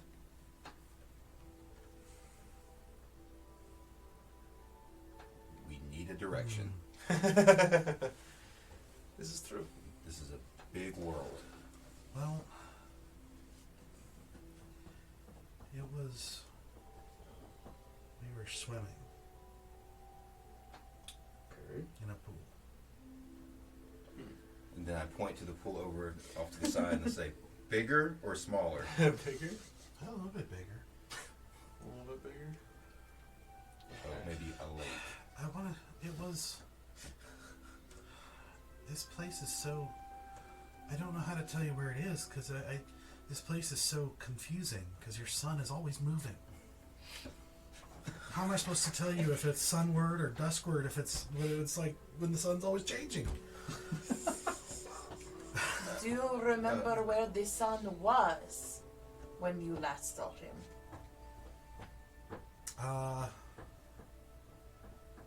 It was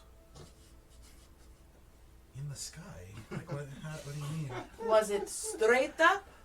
No. Was it sort of tilting down?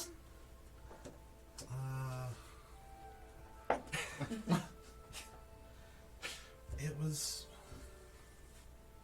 when I was by the pool. It was over there. Okay. Can we at least figure out north, south, east, west from that general? No, she doesn't have any idea. Okay. Was it warm or cold the last time you saw him? Well, it wasn't that long ago. But it was warmer than it was now.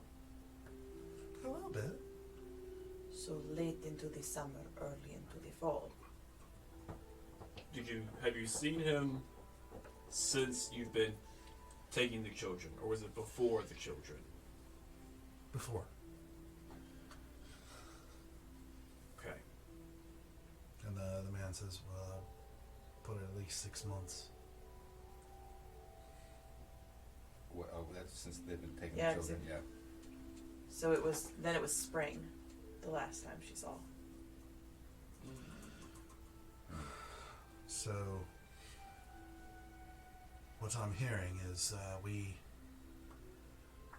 need to figure out something, whether that's finding her brother somehow, If you have connections that can get info or find people who are missing, I don't know. Or if you have any other ideas, we're open to ideas, but we're going to hide out in this forest until we figure something out. This is our best bet at the moment, but we need to figure out something. As for you, I don't know how to put any input in it, but it seems like you have the choices of trying your deception with a zombie corpse, which I imagine takes strong magic that I can't even imagine to pull off, or you leave it alone and go on your way to buy some time.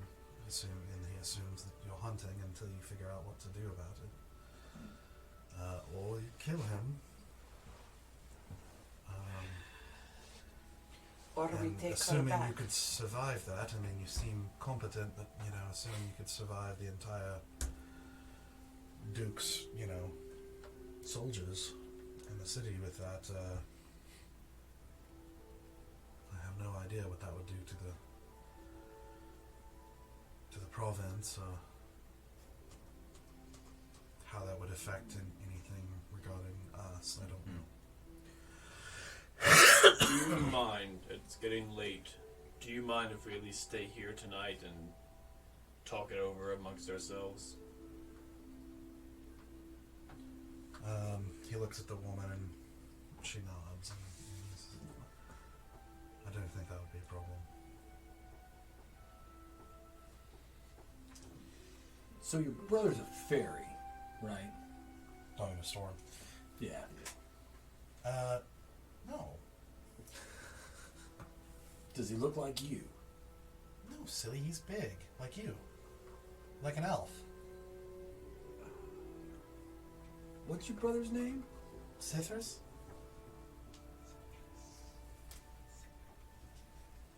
He looks like me. Well, they're Pale not gray like skin. you. Elves don't look like Tusks. you. I said he's big. Like you. Not small like me. Oh, I'm not going to be able to say it without saying Severus. Snape. Sithris. Severus Snape. Sithris. Now that I can do Sith, okay? Severus. And then I I'll guess the remember. tusks get in the way. Like what They do, I apologize. I apologize. Dumbledore. Do you have to brush your teeth specially?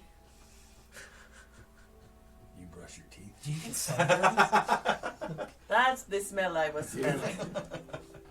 Do you get sunburned? Only if I'm really close to it. You get really close to the sun? No. Oh. Okay. I really want to turn my eyes to look like the druid creature thing. Just turn my eyes to look like hers. I'm just trying to do Yeah, just to do black. it, to see if I can do it, like that full blackish, Yeah. dark. Roll a performance check. Okay. 19? Yeah. So basically, you just kind of make your eyes just fully black, almost like a big pupil all the way across the eyes. And I want to look into her eyes while I do this and zoom it out. And what is your name? Sylvia Thadun. Bless you. She nods at you. Severvesadum?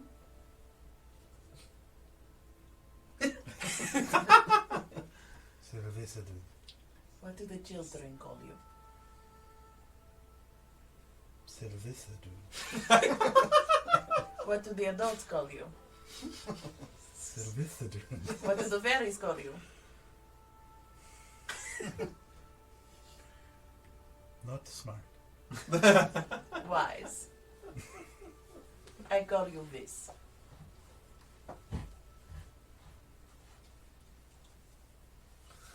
And she, as Storm, says something to her, after you guys agreed to stay the night or whatever, and she kind of, stands up straight and is kind of like relaxed a little bit. You know, she's still watchful, but she's not like defensive at the moment. So, as you guys are going to settle in for the night, to whether you're going to talk or do anything else. Yes. Here's where we're going to take a short break to go to the bathroom and everything else that we need to do, and Absorb a get me lot of knowledge. some more throat coating tea, and we will be back in about 10 minutes. Huzzah!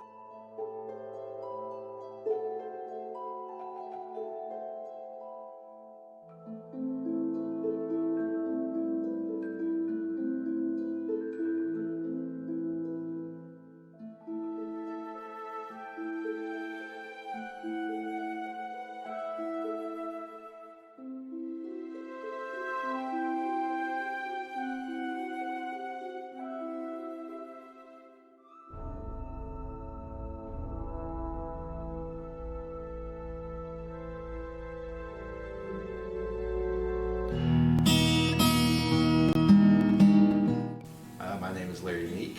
I am, I guess, the founder of Happy Action Fun Time and the Everwind Chronicles. I am Doug Watson. I am the creative director for the Everwind Chronicles as well as the Dungeon Master. The idea for Happy Action Fun Time, I think, came from this desire that I've always had, probably since high school, to kind of do my own thing. To not be kind of tied down by your 9-to-5 job. And I tend to be a very creative person. I like creative outlets, and this creating some kind of live stream channel gave me that opportunity to flex my creative muscles, and it's really challenged me in ways I did not anticipate. But I also wanted to do something that would benefit those around me. I've always been someone that has really enjoyed when other people get to pursue their dreams and their passions, and just to see them light up and come alive. And I had a lot of friends around me, a lot of people around me who were very creative and who love to do things like videography or storytelling or acting. And I wanted to provide an opportunity that for them that might not otherwise be there. And I think the second reason that I would really want to do this was because I wanted to find a way to plug in and get connected more with the geek community. It's such a fascinating group of people to be with. They're so eclectic, and it involves so many different fandoms and ideas, and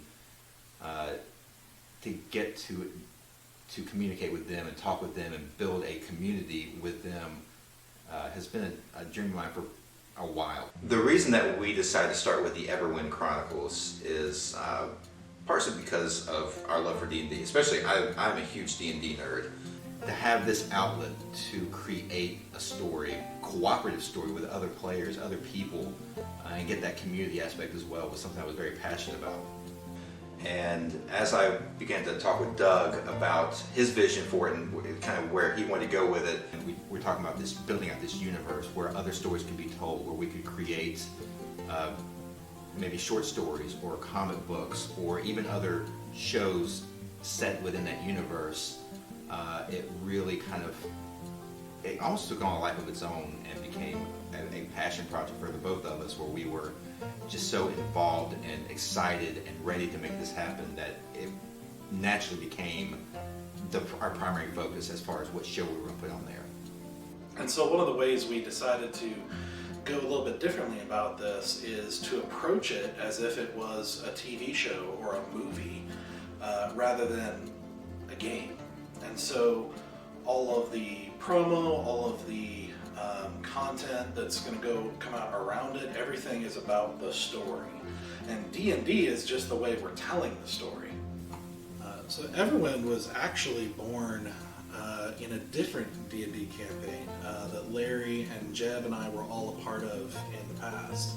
I wanted to create a world that, as much as possible, felt real. That includes a lot of variety. It's not all dark, it's not all light and cartoony, it's not all good, not all bad. There's just a lot of variety and a lot of different feels, where if you go into one city, it feels different than going into another city. Like each country has its own cultures and habits and values. Because I am a believer that D&D's at the heart is about consequences, both good and bad. And so I wanted to create a world that was rich enough and deep enough that the things that the players do will have widespread consequences depending on what they choose to do. So when we were looking at potential players to invite and have join in this really this journey of storytelling, we wanted ones that would buy into the vision that Doug and I had for telling a story with D&D. Not just players playing a campaign or anything like that, but that we're actually going to be a part of collaborative and cooperative storytelling. And it's something else that's really important with any set of players you have in any campaign in D&D is chemistry.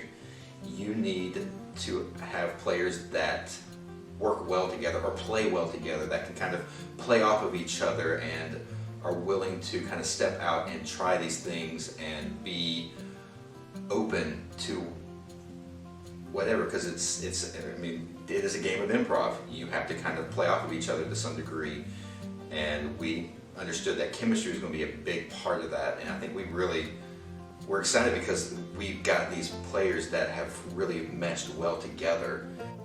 We knew that at the end of the day, people are going to watch for the players. The players are the heroes of the story. They are the ones that people will get emotionally attached to and invested in. And so we needed players who were going to dive in and be invested themselves so they can create characters with that balance of having fun, but also emotional depth and motivation and a depth to their story that the viewers will fall in love with right along with them. And I have to say, as a DM, as I've been working with each of them on their individual characters, I've been blown away by just how much each of the players have put into their characters. These characters really are rich characters that are going to carry this story in really exciting ways. I am super excited to see them in this world and see how they react to all the things that are thrown at them, because I really do think these are characters that are deep enough to be compelling and deep enough to want to keep coming back to see what happens with them. We really believe that we have something here that can be successful.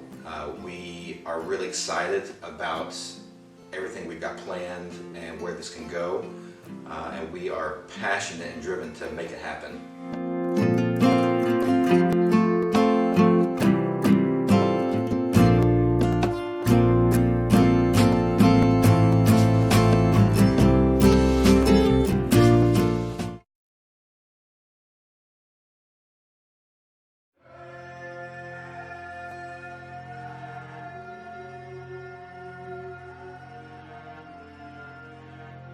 I have learned to be invisible.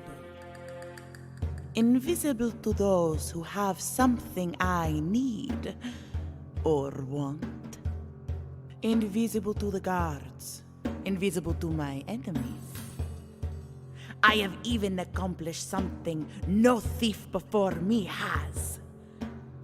I have become invisible to myself, for I cannot bear to look at my own reflection.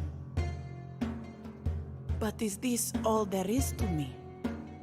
Is my invisibility simply matching the hollowness I feel inside? I have to know who I am. I have to know if redemption is possible. So I will use all my power to seek that which terrifies me the most. To truly be seen.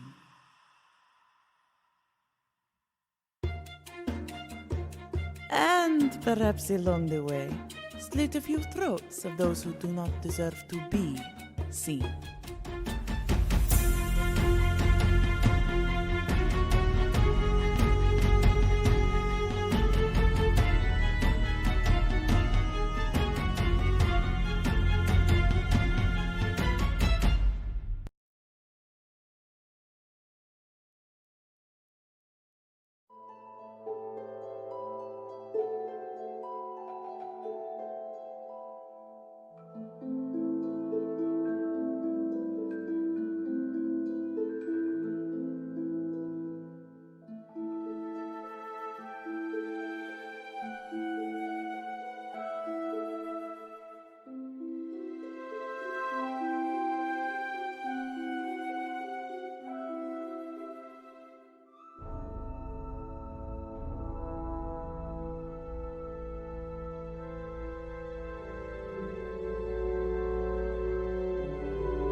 replaced by Battle sorcerers. cam.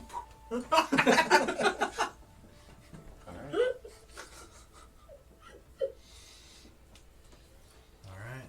All right. Welcome back to the Everwind Chronicles. As the party had sought out the missing children and seemingly found them in the company of a number of fey creatures, and after some intense discussion, discovered the children are seemingly all victims of domestic abuse and are not interested in returning home. And the party has apparently decided to let that be for the time and are spending the night. So we will pick things up here in the encampment. Is there anything you guys are wanting to do before going to bed? I'm just gonna meditate. We need to huddle up. Yeah. Yeah. We would like to get as far away from prying ears as possible, which they seem to be able to go invisible, so it might be a little difficult. But They're gonna listen regardless. to our best of knowledge, get everybody to huddle up away from All right. that. Yeah, it is kind of hard. They go in and out of visibility as they're playing, and it's hard to know for sure. Okay. They're You always can make a distracted. perception check for what, keeping an eye out. Sure. Crap.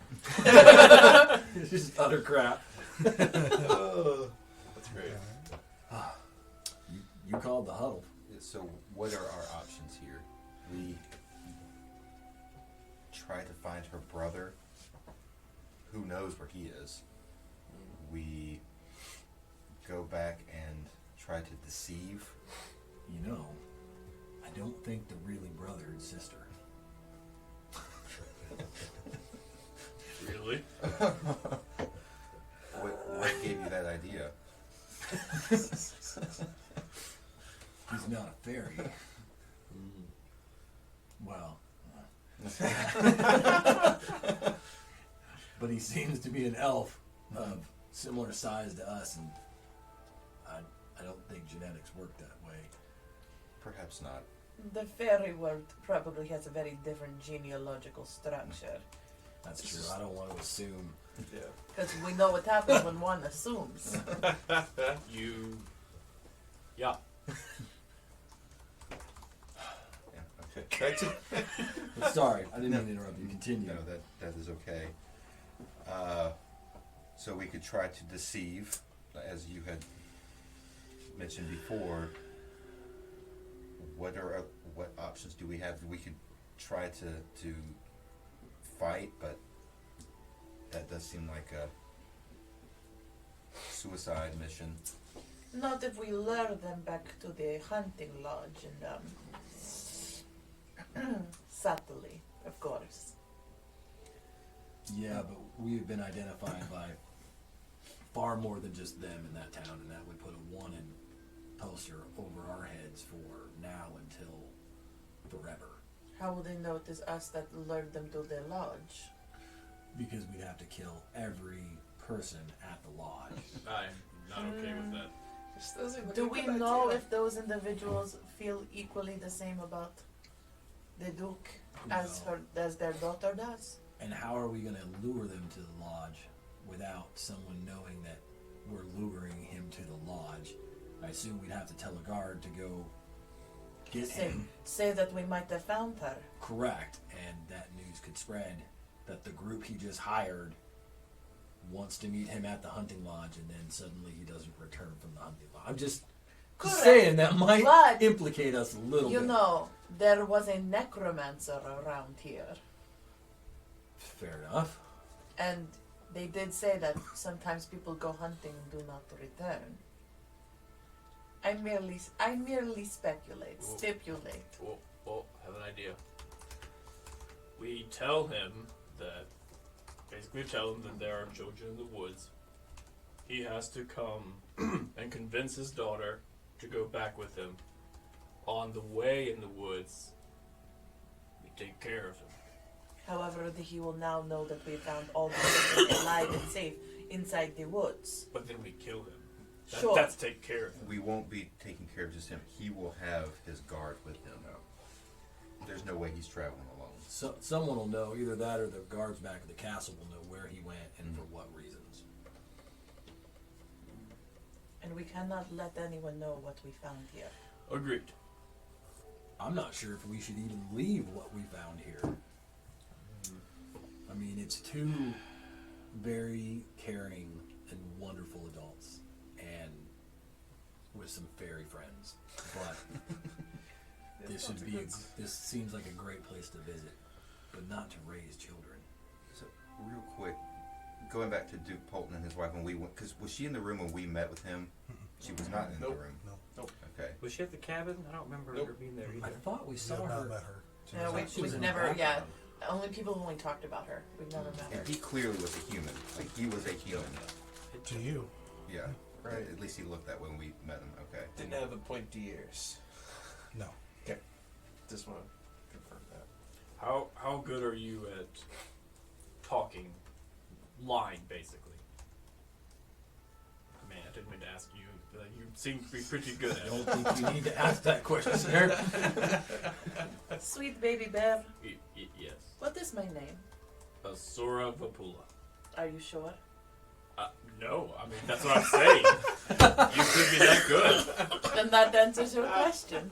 There we go. We let Miss Vapula Allegedly. Allegedly.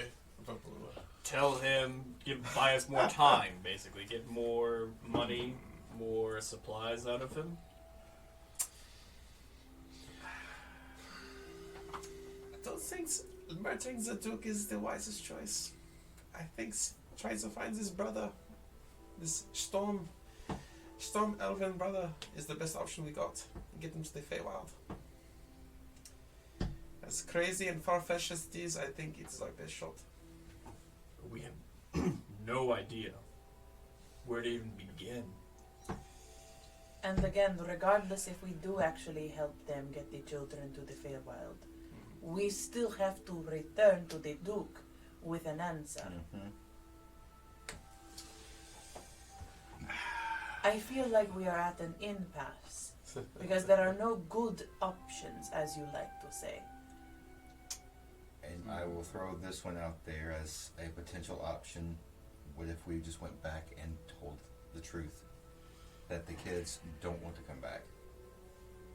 I don't see that ending very well either. I don't see any of this ending very well. It seems like a lose, maybe lose situation. Well, if we're going to lose, we might as well try to walk away with something. If everyone's in agreement that we're okay with leaving these kids with this group, is that a consensus? I Yes. am okay. I wish that's okay. Yes. When I brought up trying to deceive Lord Polton about his daughter being dead, I'm not real stuck on how we do that, or even him believing us. It's more, I don't want them to continue searching for these kids. And so we have a dead necromancer that we could pin all of this on and say the kids are dead, we didn't find the kids, something. But going back and trying to throw them off the trail, I think is better than nothing. So, I mean, And to add a little more fuel to this fire, we could take her back to the cabin with us Selena? and have her there so that her father and mother can see her. Why would Not to give her back, to use her as bait. But really want to kill this guy, and I get that. It is not he I wish to kill, it The is mother, she. that's true. She does not deserve to have those who love her. We don't know that she's even her mother. I don't care what she is. Biology has nothing to do with it. Actually, you seem to hit it off with Selena. You think you could go ask her if her mother is an elf? As strange of a question as that is. If she's actually biologically their daughter. Yeah, Did she say stepmother when she was talking to you, or mother? She only said mother and father.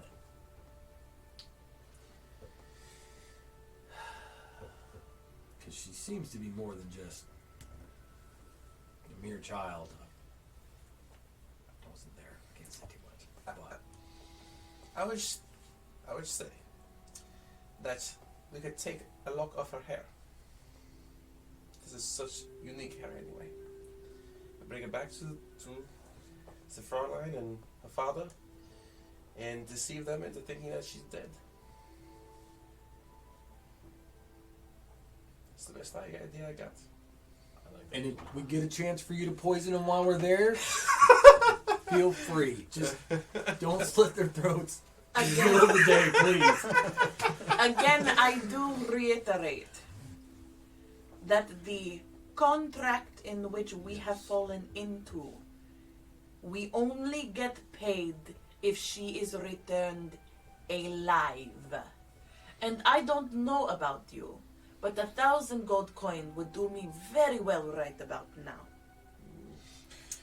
I do hear you, but there are more important things than money right now. I agree with Tell that to Bear. people who starve. We're trying to help them, help the poor people. You are so small-minded.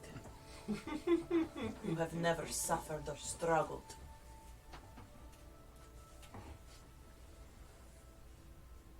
Well, don't look at me for any more answers. I gave you mine. You don't like them? Fine.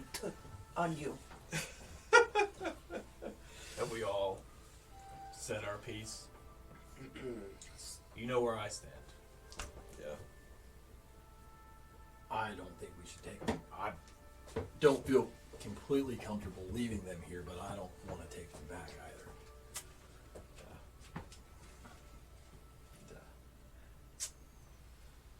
I think we at least need to get back in front of Lord Polton and see where this leads us, because that's the missing piece. That's the unknown in this scenario. Is do we kill him? Do we not kill him? Do we rob him to teach him a lesson? I do like to rob things. I mean, there are other ways. What about his servant? What was the servant's name? You mean the man The with the uptighty claws one? here? Yeah, Oh. Ego. I go. Yeah, I think you were right the first time. Ego. Igo's got an ego. We could try to turn him. He seemed helpful. He did seem helpful. But is he helpful or is he loyal? Don't know. But we gotta find out something. Because a dog will bite if it is loyal. We just need to have our story straight before we get back, which I think at the bare minimum needs to be a necromancer that we killed, so at least we have a reason to get back in the room with Lord Polton. And then we play it by ear from there. And I think too, we should at least bring hair or something of Selena with us. I agree. Or some keepsake maybe she has Yeah. on her. Mm-hmm. Yeah. How? I guess I wasn't over there, but like looking from the distance I was, how close in height were Asura and Selena? Relatively close. Because you're fairly short, aren't you? Like 5'5" or something like that. Yeah, I'm like average. Well, I mean, I'm like shorter average. than the rest of us. I'm like average height for Yeah. a tiefling, yes. How tall is she? She's a little bit shorter. Okay. A couple inches. Like, yeah, like a few inches maybe. Wait, are you thinking about taking the Would you, Easy, be able to disguise her, or is it just yourself? It's just myself. Just visits. I'm sorry. I do have a disguise kit. that would be one heck of a makeover. I think these might be a little bit more challenging to Yes. hide. The horns are hard to hide. Very much. Oh, I thought you were talking about Synthryth or whatever. Cithris? No, not Cithris. Whatever the girl's name is. Selena. No, the staff lady. Oh. Oh, no, I don't. Because she was the size of a child, right? No, she was an adult. She was she looks like an adult except small. Yeah, she's a very tiny thing. Small. Yeah, like tops 5 foot. Yeah. So probably She's fairly very comparable. petite. Like, Comparable in she- size to Selena. like a woman kind of shrunk Yeah. almost. Yeah. Okay. That's what I thought you meant. Yeah. I mean, Was her to disguise herself as Selena. we could ask. Well, you did, and she told you Yeah. that she didn't have that kind of. Magic. Yeah. Yeah. She can do it. If you have an answer, call now. No. Jesus. Let us know in Well- chat. I know, right? There are no good options. So on the table, there's we don't go back. We don't go back, but we look for the brother. We do go back and blame it on the necromancer, and the children are dead. With the lock of hair. Or we go back and try to lure them to the house to assassinate. Which I don't think is a viable option, but it's out there. But it would be fun. How do we determine this? Do we vote? Do we ask one of your gods to help us? We could cast lots. Let the fates decide. Easy? What option do you want? I think we can investigate a little more about this brother. But if everyone disagrees on that, then I think we should go back with the head of the necromancer and a keepsake of some of these children with him in order to throw them off the trail. How about we ask the father and the mother if they know of any lakes in the area, and if not, Exactly. I have no idea. I mean, but even then, like, there could be multiple lakes. Yeah, and this We was don't- over 6 months ago. We don't know anything. Well, regardless, and if we go back to Polton, these kids are still going to need a place to go. They're not going anywhere. We can go back and settle this and ask in town about this elven brother. And then if everything works out, we can come back and help them. What part of Karandia are we in right now? Are we like the southern part, northern? Yeah, it's hard to tell exactly because the trail is kind of windy, Mhm. and it took you pretty deep into the forest here, and it seems like the forest is going for quite a ways. But you know, you went south and then you went up, like kind of to the northwest to get to Midreach. So I mean, Okay. you're probably like if this is Elduin, you're probably over here somewhere. Which I know isn't helpful. I've had the map up, I so don't I'll have pull the the map up That's again. good. Yeah. Could get them. Okay, so we are west of Eldwin, or Southwest. Yeah, you're probably west and a little bit south. I mean east, sorry. East and a little bit south. would I have an idea of how long it would take to get to the Pale Mountains? Let me... Where's the Right, like right up. This is Karandia, this is Eldwin. They're probably somewhere in this area that's...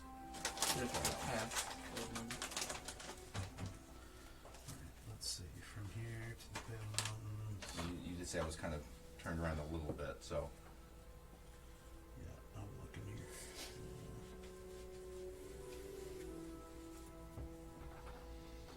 Yeah, I mean, on foot, you're probably looking at about... What is that? You'd probably guess 5 to 7 days. So plenty of time to get there before winter, and I don't know where we are in the seasons, so... Early fall. Yeah, early falls. Yeah, so early fall, so we have plenty of time. Yeah, fall's coming. Winter's coming up. Since I'm kind of from that area, I could probably give them a fairly Well- clear path to walk. You don't not. So you're from The north of the Pale Mountains, Right. and it's still mountainous, but it's not technically part of the Pale Mountains. Like you're from Like the the foothills. Blush, which is the area north of the Pale Mountains, in the Targonian Empire. Right. So it's like you know that little area, you're a little bit familiar with that area, but like not really the mountain range. And it would be, you'd have to travel it long wise, so it'd be pretty long journey through the mountains. Because it's not quite, traveling through mountains is also, as you would know, is not the same as like just going straight. Yeah. It would be quite a journey, especially with a lot of kids. Yes. Okay. Gotcha. But you could.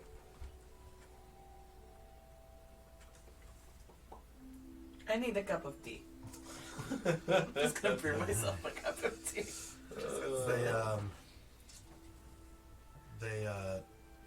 So you go over to the fire, and I guess you guys break up, or you something. Yeah, I just need a break. I'm going off. I'm getting myself a cup of tea. So walking over, as you've seen, they've started a fire. The woman has started a fire as she's starting to get ready to start cooking dinner and everything for them. And as you're seeing, you're seeing the creatures bringing, like, one at a time, like bringing like berries and like vegetables and roots and different things like that from different places, and like setting them down on the ground beside her, and then biting off. Floating berries. I love it. And she says, I don't think we've introduced ourselves. I'm Emblem, and this Rollick over there, and he's went back to cutting wood. So have you come to a decision? We'll know in the morning. We are not going to take the children back. I think that's pretty much the only thing we've agreed on at this point. Oh, that's good. Is Storm over in this area too? Yeah, she's like kind of talking to children and doing stuff. Storm, do you have a way to get in touch with your brother? Well, I mean, when I'm like close enough to, but not very far. How do you get in touch with him when you are close to him? I just think about it. I could just talk to him.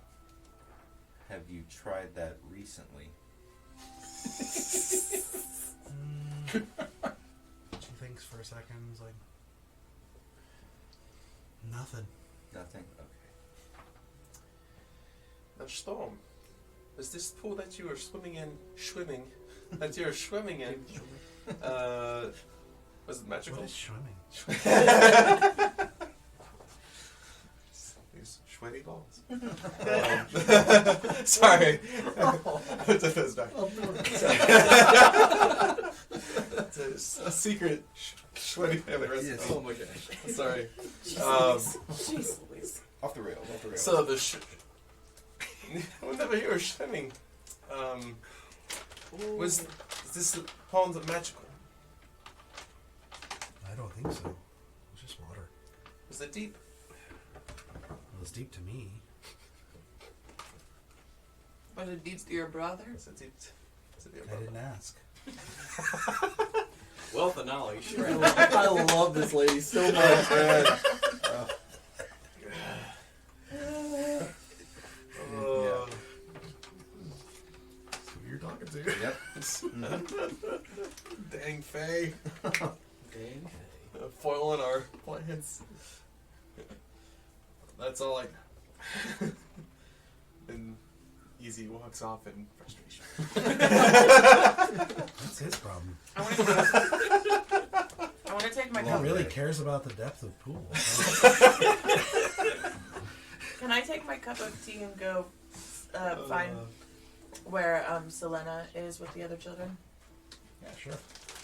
She is. She's kind of sitting there on the log. She's not really playing with the others, and is honestly just kind of like looking at her knife and everything, and just kind of like playing with it a little bit and kind of checking it out. Gotcha. I'm gonna sit down next to her. I'm gonna put the tea between us, so like if she wants to pick it up, she can have it.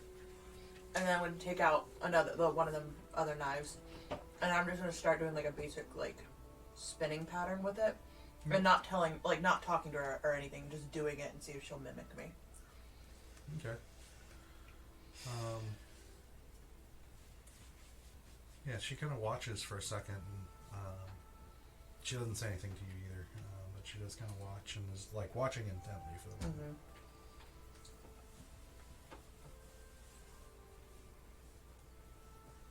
I find that my new favorite tea flavor is mint. Something about the coolness. I come from warm places. Coolness I don't tend to like, but mint I like. And I just keep spinning quietly again.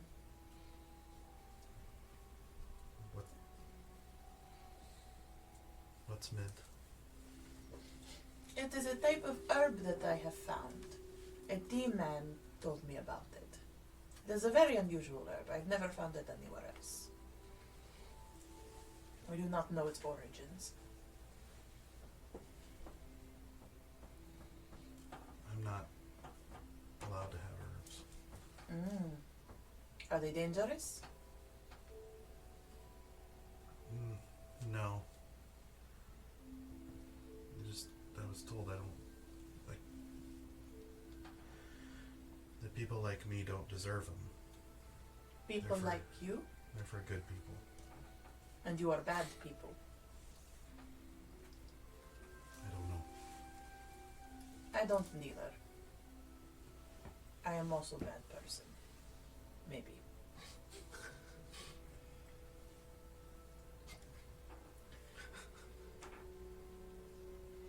Would you like to try some mint tea?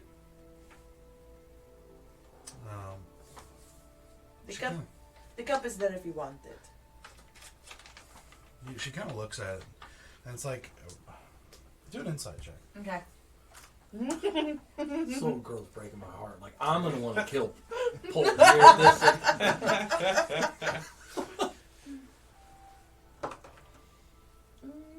Insight. What is my numbers? 14.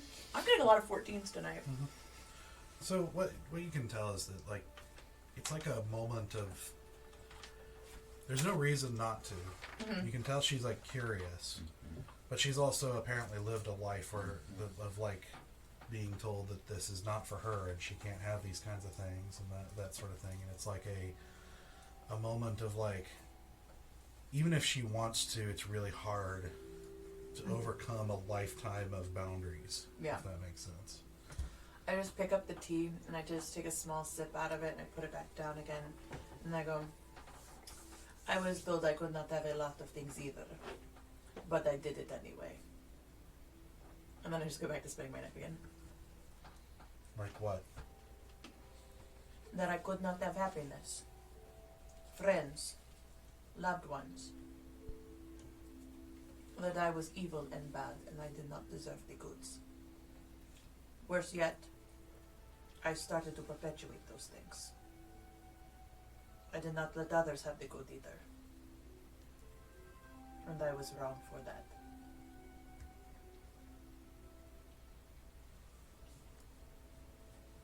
Do you have them now? I look up at the guys. I don't know. Maybe. I'll go back to spinning my hair. And she kind of thinks about this for probably a good long minute or so. Like, you can just tell she's kind of deep in thought and everything. And,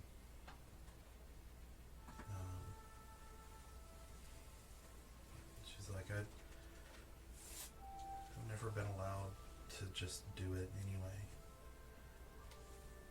There's always consequences. Well, I can't tell you about the long-term consequences of doing anything. However, in the short term, the consequence of you taking a sip of this tea is that you will find that you like mint tea, or you will not like mint tea. Either way, you have now done something, and I've learned something in the process.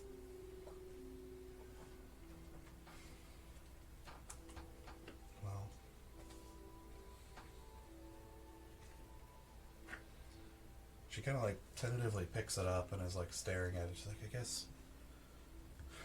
Well, they're not here now. And then like, so the sun is like starting to set now. It's like kind of getting into twilight and everything, and you're kind of in this mix of like still blue sky, but there's also like this reflection of firelight and everything out of the corner of your eye. You actually see your eyes kind of turn kind of this dark red, and she's like, but even if they were here, God's curse them. And takes a sip. She just kind of goes, it's bitter. Yes, tea is a bit bitter.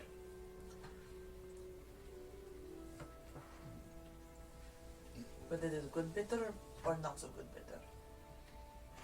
I could get used to it. One can get used to almost anything. The question is, do you want to get used to it? I want to get used to a lot of things. Be careful what you get used to. Make sure they are the things you want to be used to.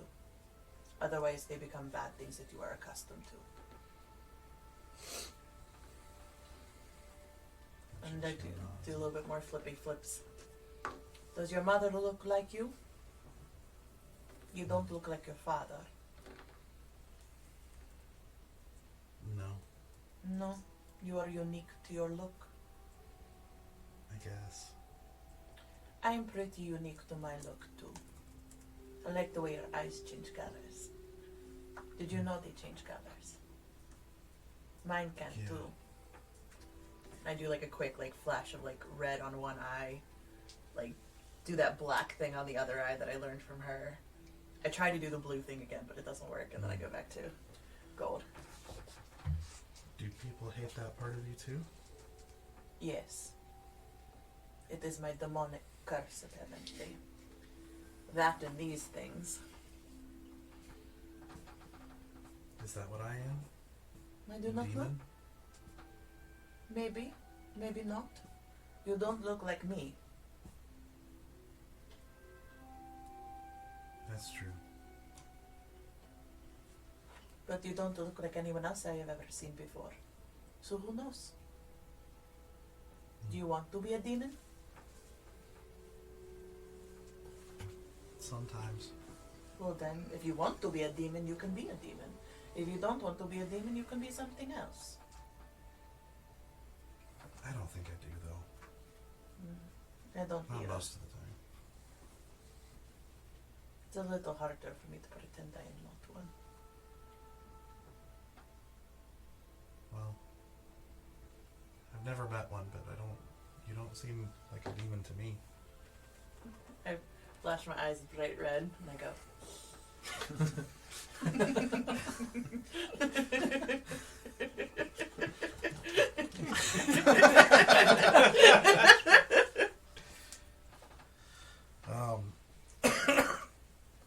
Strangely, she just kind of looks at you and is like, huh.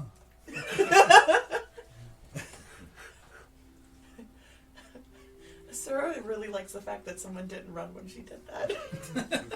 Like she's really happy right now that someone didn't run away from her. You know that our friends and I are trying to figure out what to do. And we have not come up with a good decision. Because we have not come up with a final decision. And I want you to know that one of my plans involved you. What do you mean? To use you as bait to get your father and your mother out to the hunting lodge. You want to take me to them? Not to take you to them. To lure them to you.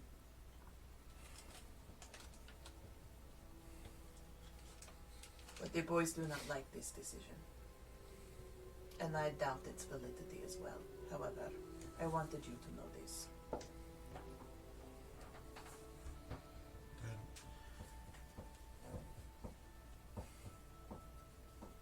I want to help, but I can't go back. I understand.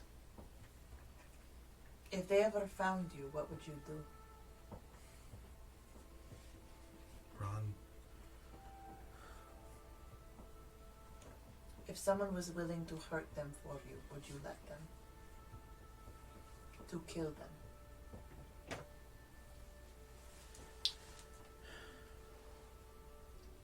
You see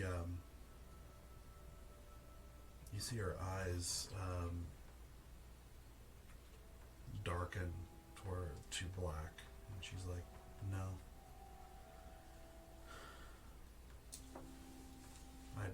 because I want to kill them." I smile at this a little bit. It's like a mini Aw. I know this feeling very well. However, I will say, the outcome is not always as good as it feels in the moment. The consequences are very, very, very grave.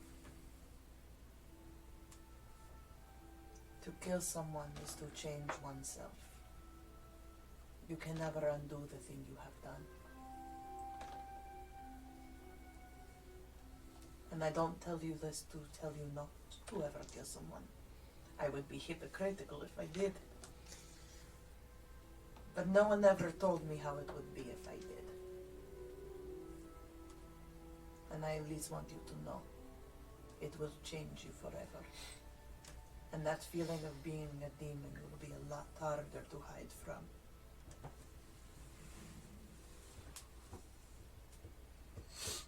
Where's the farmer or the farmer's wife? Where are they right now? Well, the woman.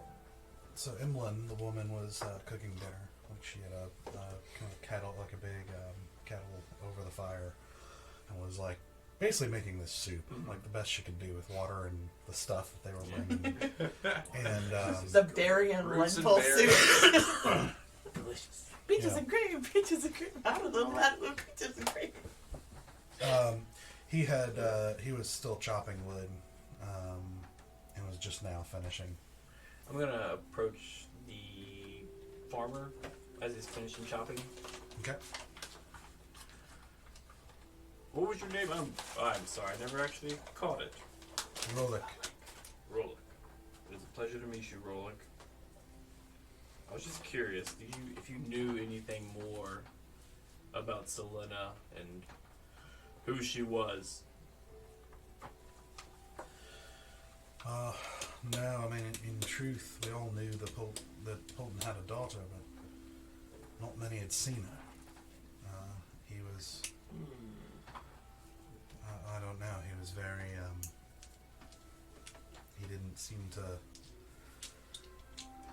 I don't know, I talked to other people from Carandia here and there, and traveling farmers and the like, and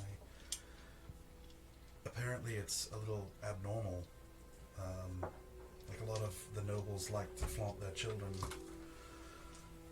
around and that sort of thing. Let them join them on their things and everything like that, but never with Polton. Like, seemed to keep her in the keep most of the time. And her mother, we never actually met her. Is she human or is she more elf? Duchess? Yeah, as far as I know, she's human.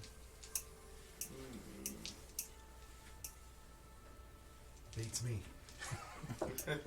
Has she done anything, I know it's kind of hard to quantify, but has she done anything strange out here? Has she done anything strange? Yeah. Not that I know of. Just normal kid things. Oh, you mean Selena? Yeah. Oh, I thought you meant to die. Oh, no, sorry. Well, That's swear.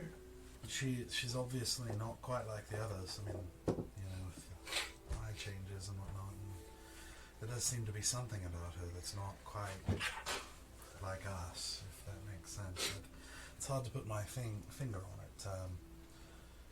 There was one time when something startled her and she disappeared and reappeared, a ways down.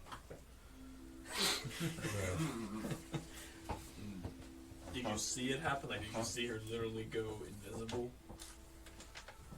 Well, it wasn't It wasn't quite like the others. You know, these other creatures that they go invisible, but they're still there. Like Right. she disappeared and like instantly reappeared somewhere else.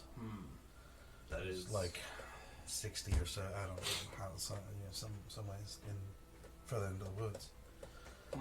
But she doesn't seem to be in complete control of it either. It seems to be a reactionary thing. She hasn't been able. I asked her later, and she hasn't been able to do it like at will. That is very interesting. You know, there's something different about her. I just don't know what. I appreciate your honesty and letting us stay with you tonight. Have you reached a decision? Not fully. I know everybody wants to do something different. I don't know what we're gonna end up doing. Oh, you're not wrong. I do know this. We will help you in whatever way we can. Well, I do appreciate that, and we need it. I don't know. I mean, maybe if one of you has connections somewhere, like, I don't know, in one of the big cities or something. I don't know. Do you know anybody who can find people? Unfortunately, I do not think we do. We found you. Well, maybe you can find her brother. But yeah, I don't know what you're gonna do. But like I said, we're just gonna stay here and keep relying on them to help us hide, and I'm going to be trying to figure out something to do. I guess we never told you, but there was a necromancer a couple miles that way. We killed him, but Yeah. yes, about a day's journey. Well, that's not good news at all. I just thought you should be aware that the woods are not safe. Technically, it was my fault. Hey, he admitted to it. To him, not to you.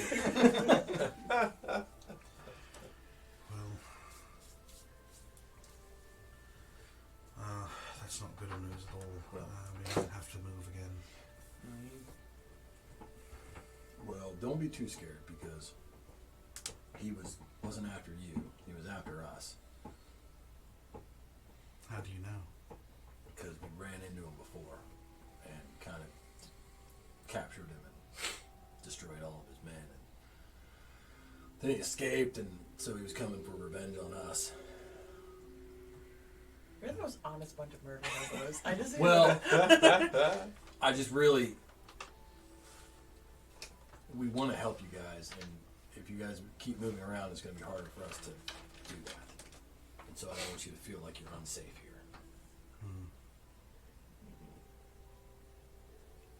Well, he kind of thinks for a second. He's like, well, there might be something. It's a trick that Storm does in case the children wander off. Hey, Storm, can you give? And she flies over, and he's like, I think we're going to have to move again. They killed a necromancer not far from here. And you can see she has like a kind of disgusted reaction to that. Like, and yeah, she actually does. Like, and she's like, does this. I speak a little fairy. And he's like, you can you give them like one of the walnuts? And she's like, well, yeah. And she does something to a walnut, and if you come within a certain distance, it's hard to tell how close, but basically she'll know where that walnut is, and she can find you.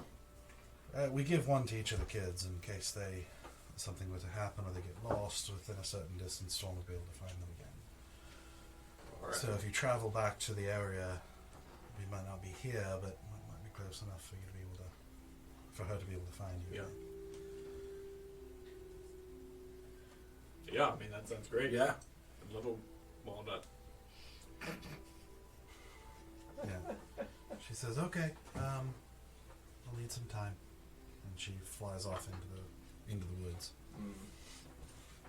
Into the woods. Grandma's house.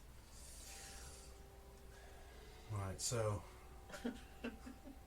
This is the longest game of pick maker decision ever.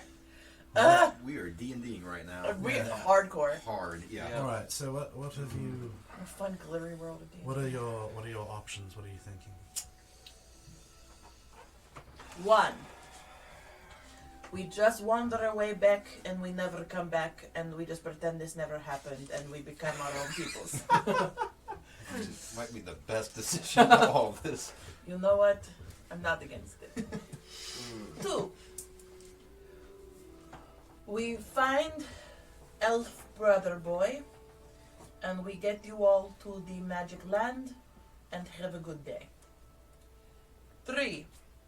We go back to Duke and we tell him all of this. We just tell him about it. 4. We bring back necromancer. We say, oh no, the kids were all dead. Here is necromancer, problem solved. 5. We lure the Duke into a trap and then we murder him and his wife. Is general gist of things. Honestly, there's like 6 more options we can also add to this. We have lots of choices. Well, I don't know how to comment on most of those.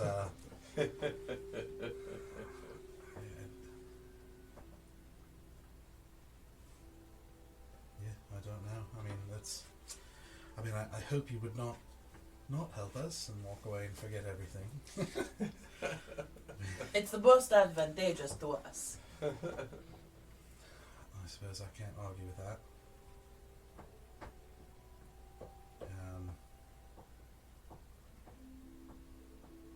Well, but is there one that you're leaning towards? Yes. Murder everyone. That is not what the rest of us are leaning.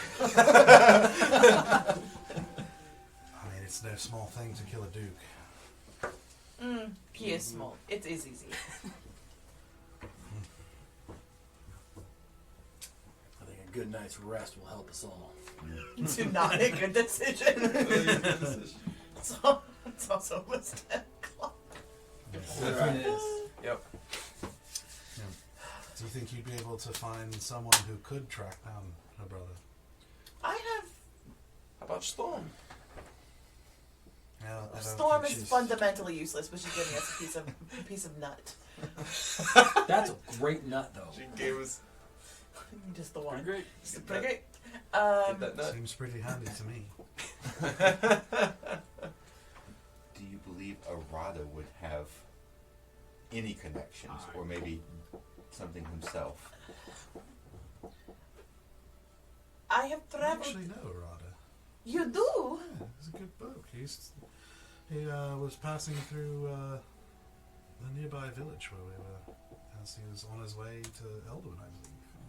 Has he told you about tea? So many options. Well, yes, I know about tea.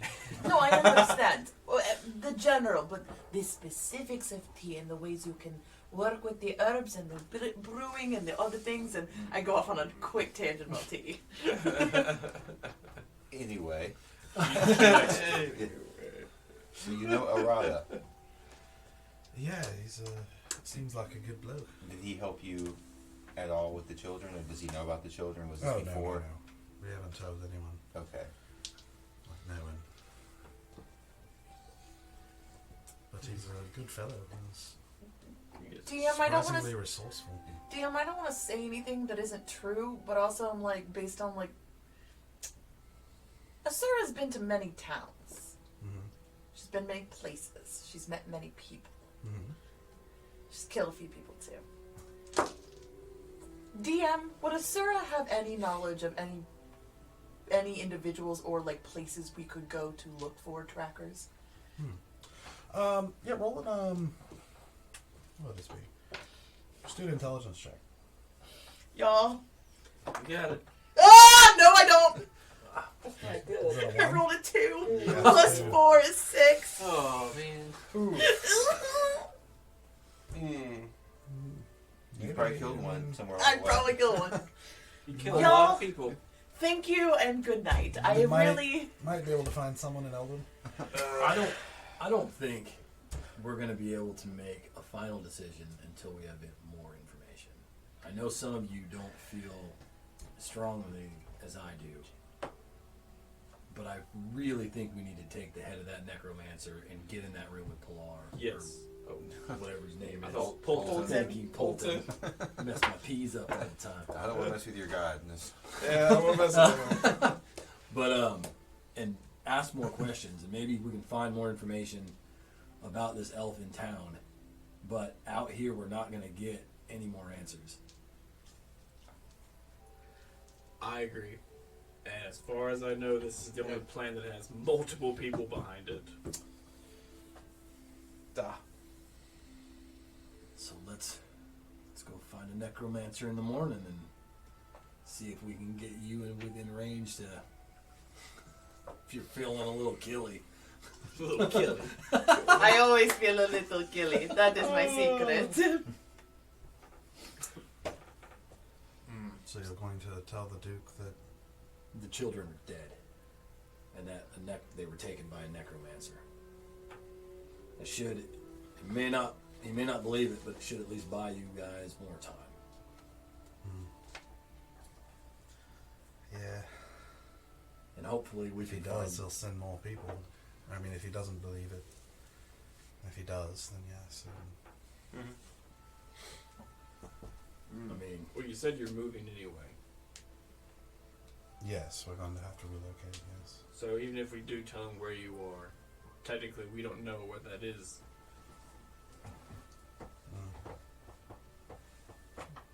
Yes, that's true. I mean, for the most part. Let's just hope he doesn't decide to try to get the information from you. Oh. I know what you do know. We have ways. Well, so does he. But I like to learn new things. Has anyone ever heard of a Belladonna Rexa? No, it doesn't ring any bells, no. Because I would also like to put Exhibit A into question. We don't know who this person is. What's that? It's a letter. It's not for you. Anyway, Belladonna Rexa. No? Bueller. No? no, but Bueller? I have a good idea about who the child is she was looking for. Yeah. Yep. Doesn't take a rocket wizard to figure that one out. A magic missile wizard? Magic missiles are bad. Someone was looking for her. Yes, a woman or a something, someone, an entity by the name of Belladonna Rexa. Is looking for a child, A godforsaken child. and the only extravagant child we've seen so far would be your Selena there. Yeah, we're going to have to move. I don't know who that is. Well, whomever she is, she has power, real power. Because the necromancer we found was her pupil. I see. And she was close to finding you, or finding her. Yeah, Emblin's like, Karandia hasn't seen undead in a couple of 100 years. If they're coming back, that's not good. That's not good at all. Maybe we'll see some chaos if that's the case. I like chaos. Not that kind of chaos, but I do like a little chaos. She kind of looks around at the kids and is like, I can't afford to. Maybe we should go see Duke Polton and reference this Belladonna Trixa and see what kind of reaction we get. It fits with our necromancer story. Yeah. Yeah. And Then I don't think we could say they were dead then, if that's the case. No, but we could say that the trail ran cold and we are going to need to help from someone. A tracker of some sort. So we can pick up the trail of searching for an elf. That's my fault. It's not a bad idea. To find the Best idea I think we've had find tonight. this elf. Alright. Let's do it.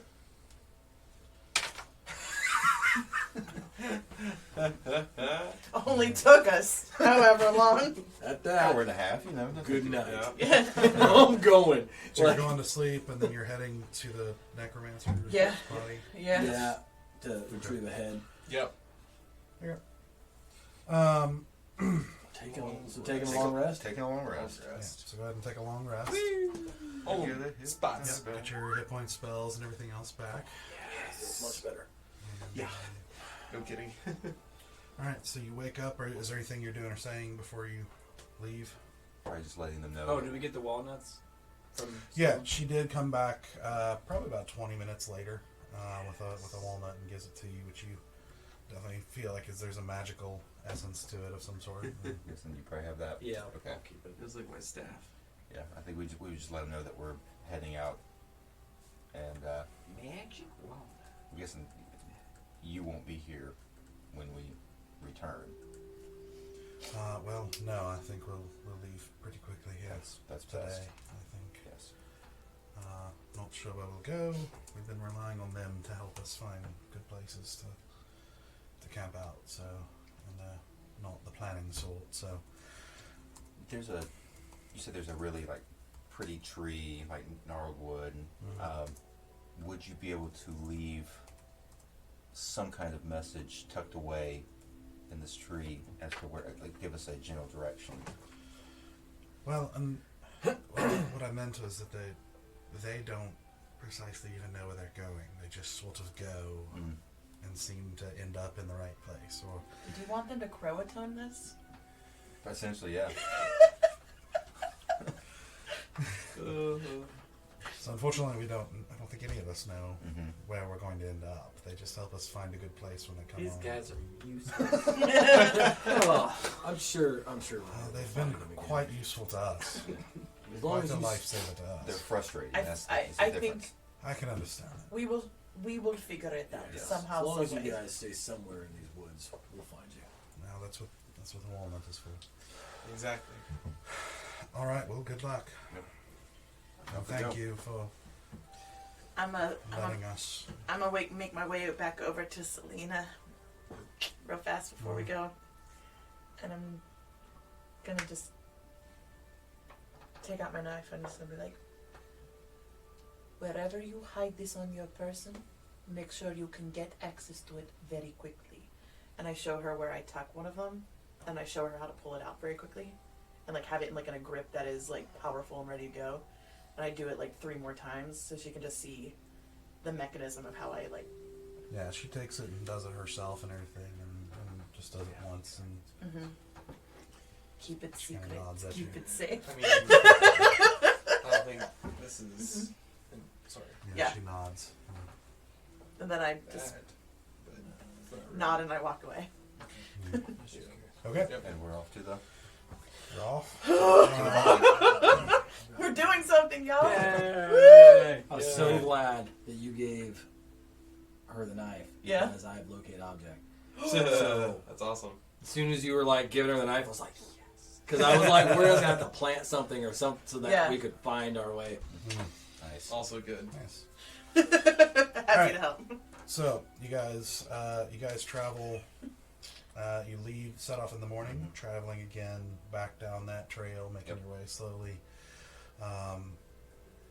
and basically find your way back to the clearing where you had the fight, where you'd camped out. Finally finding it again.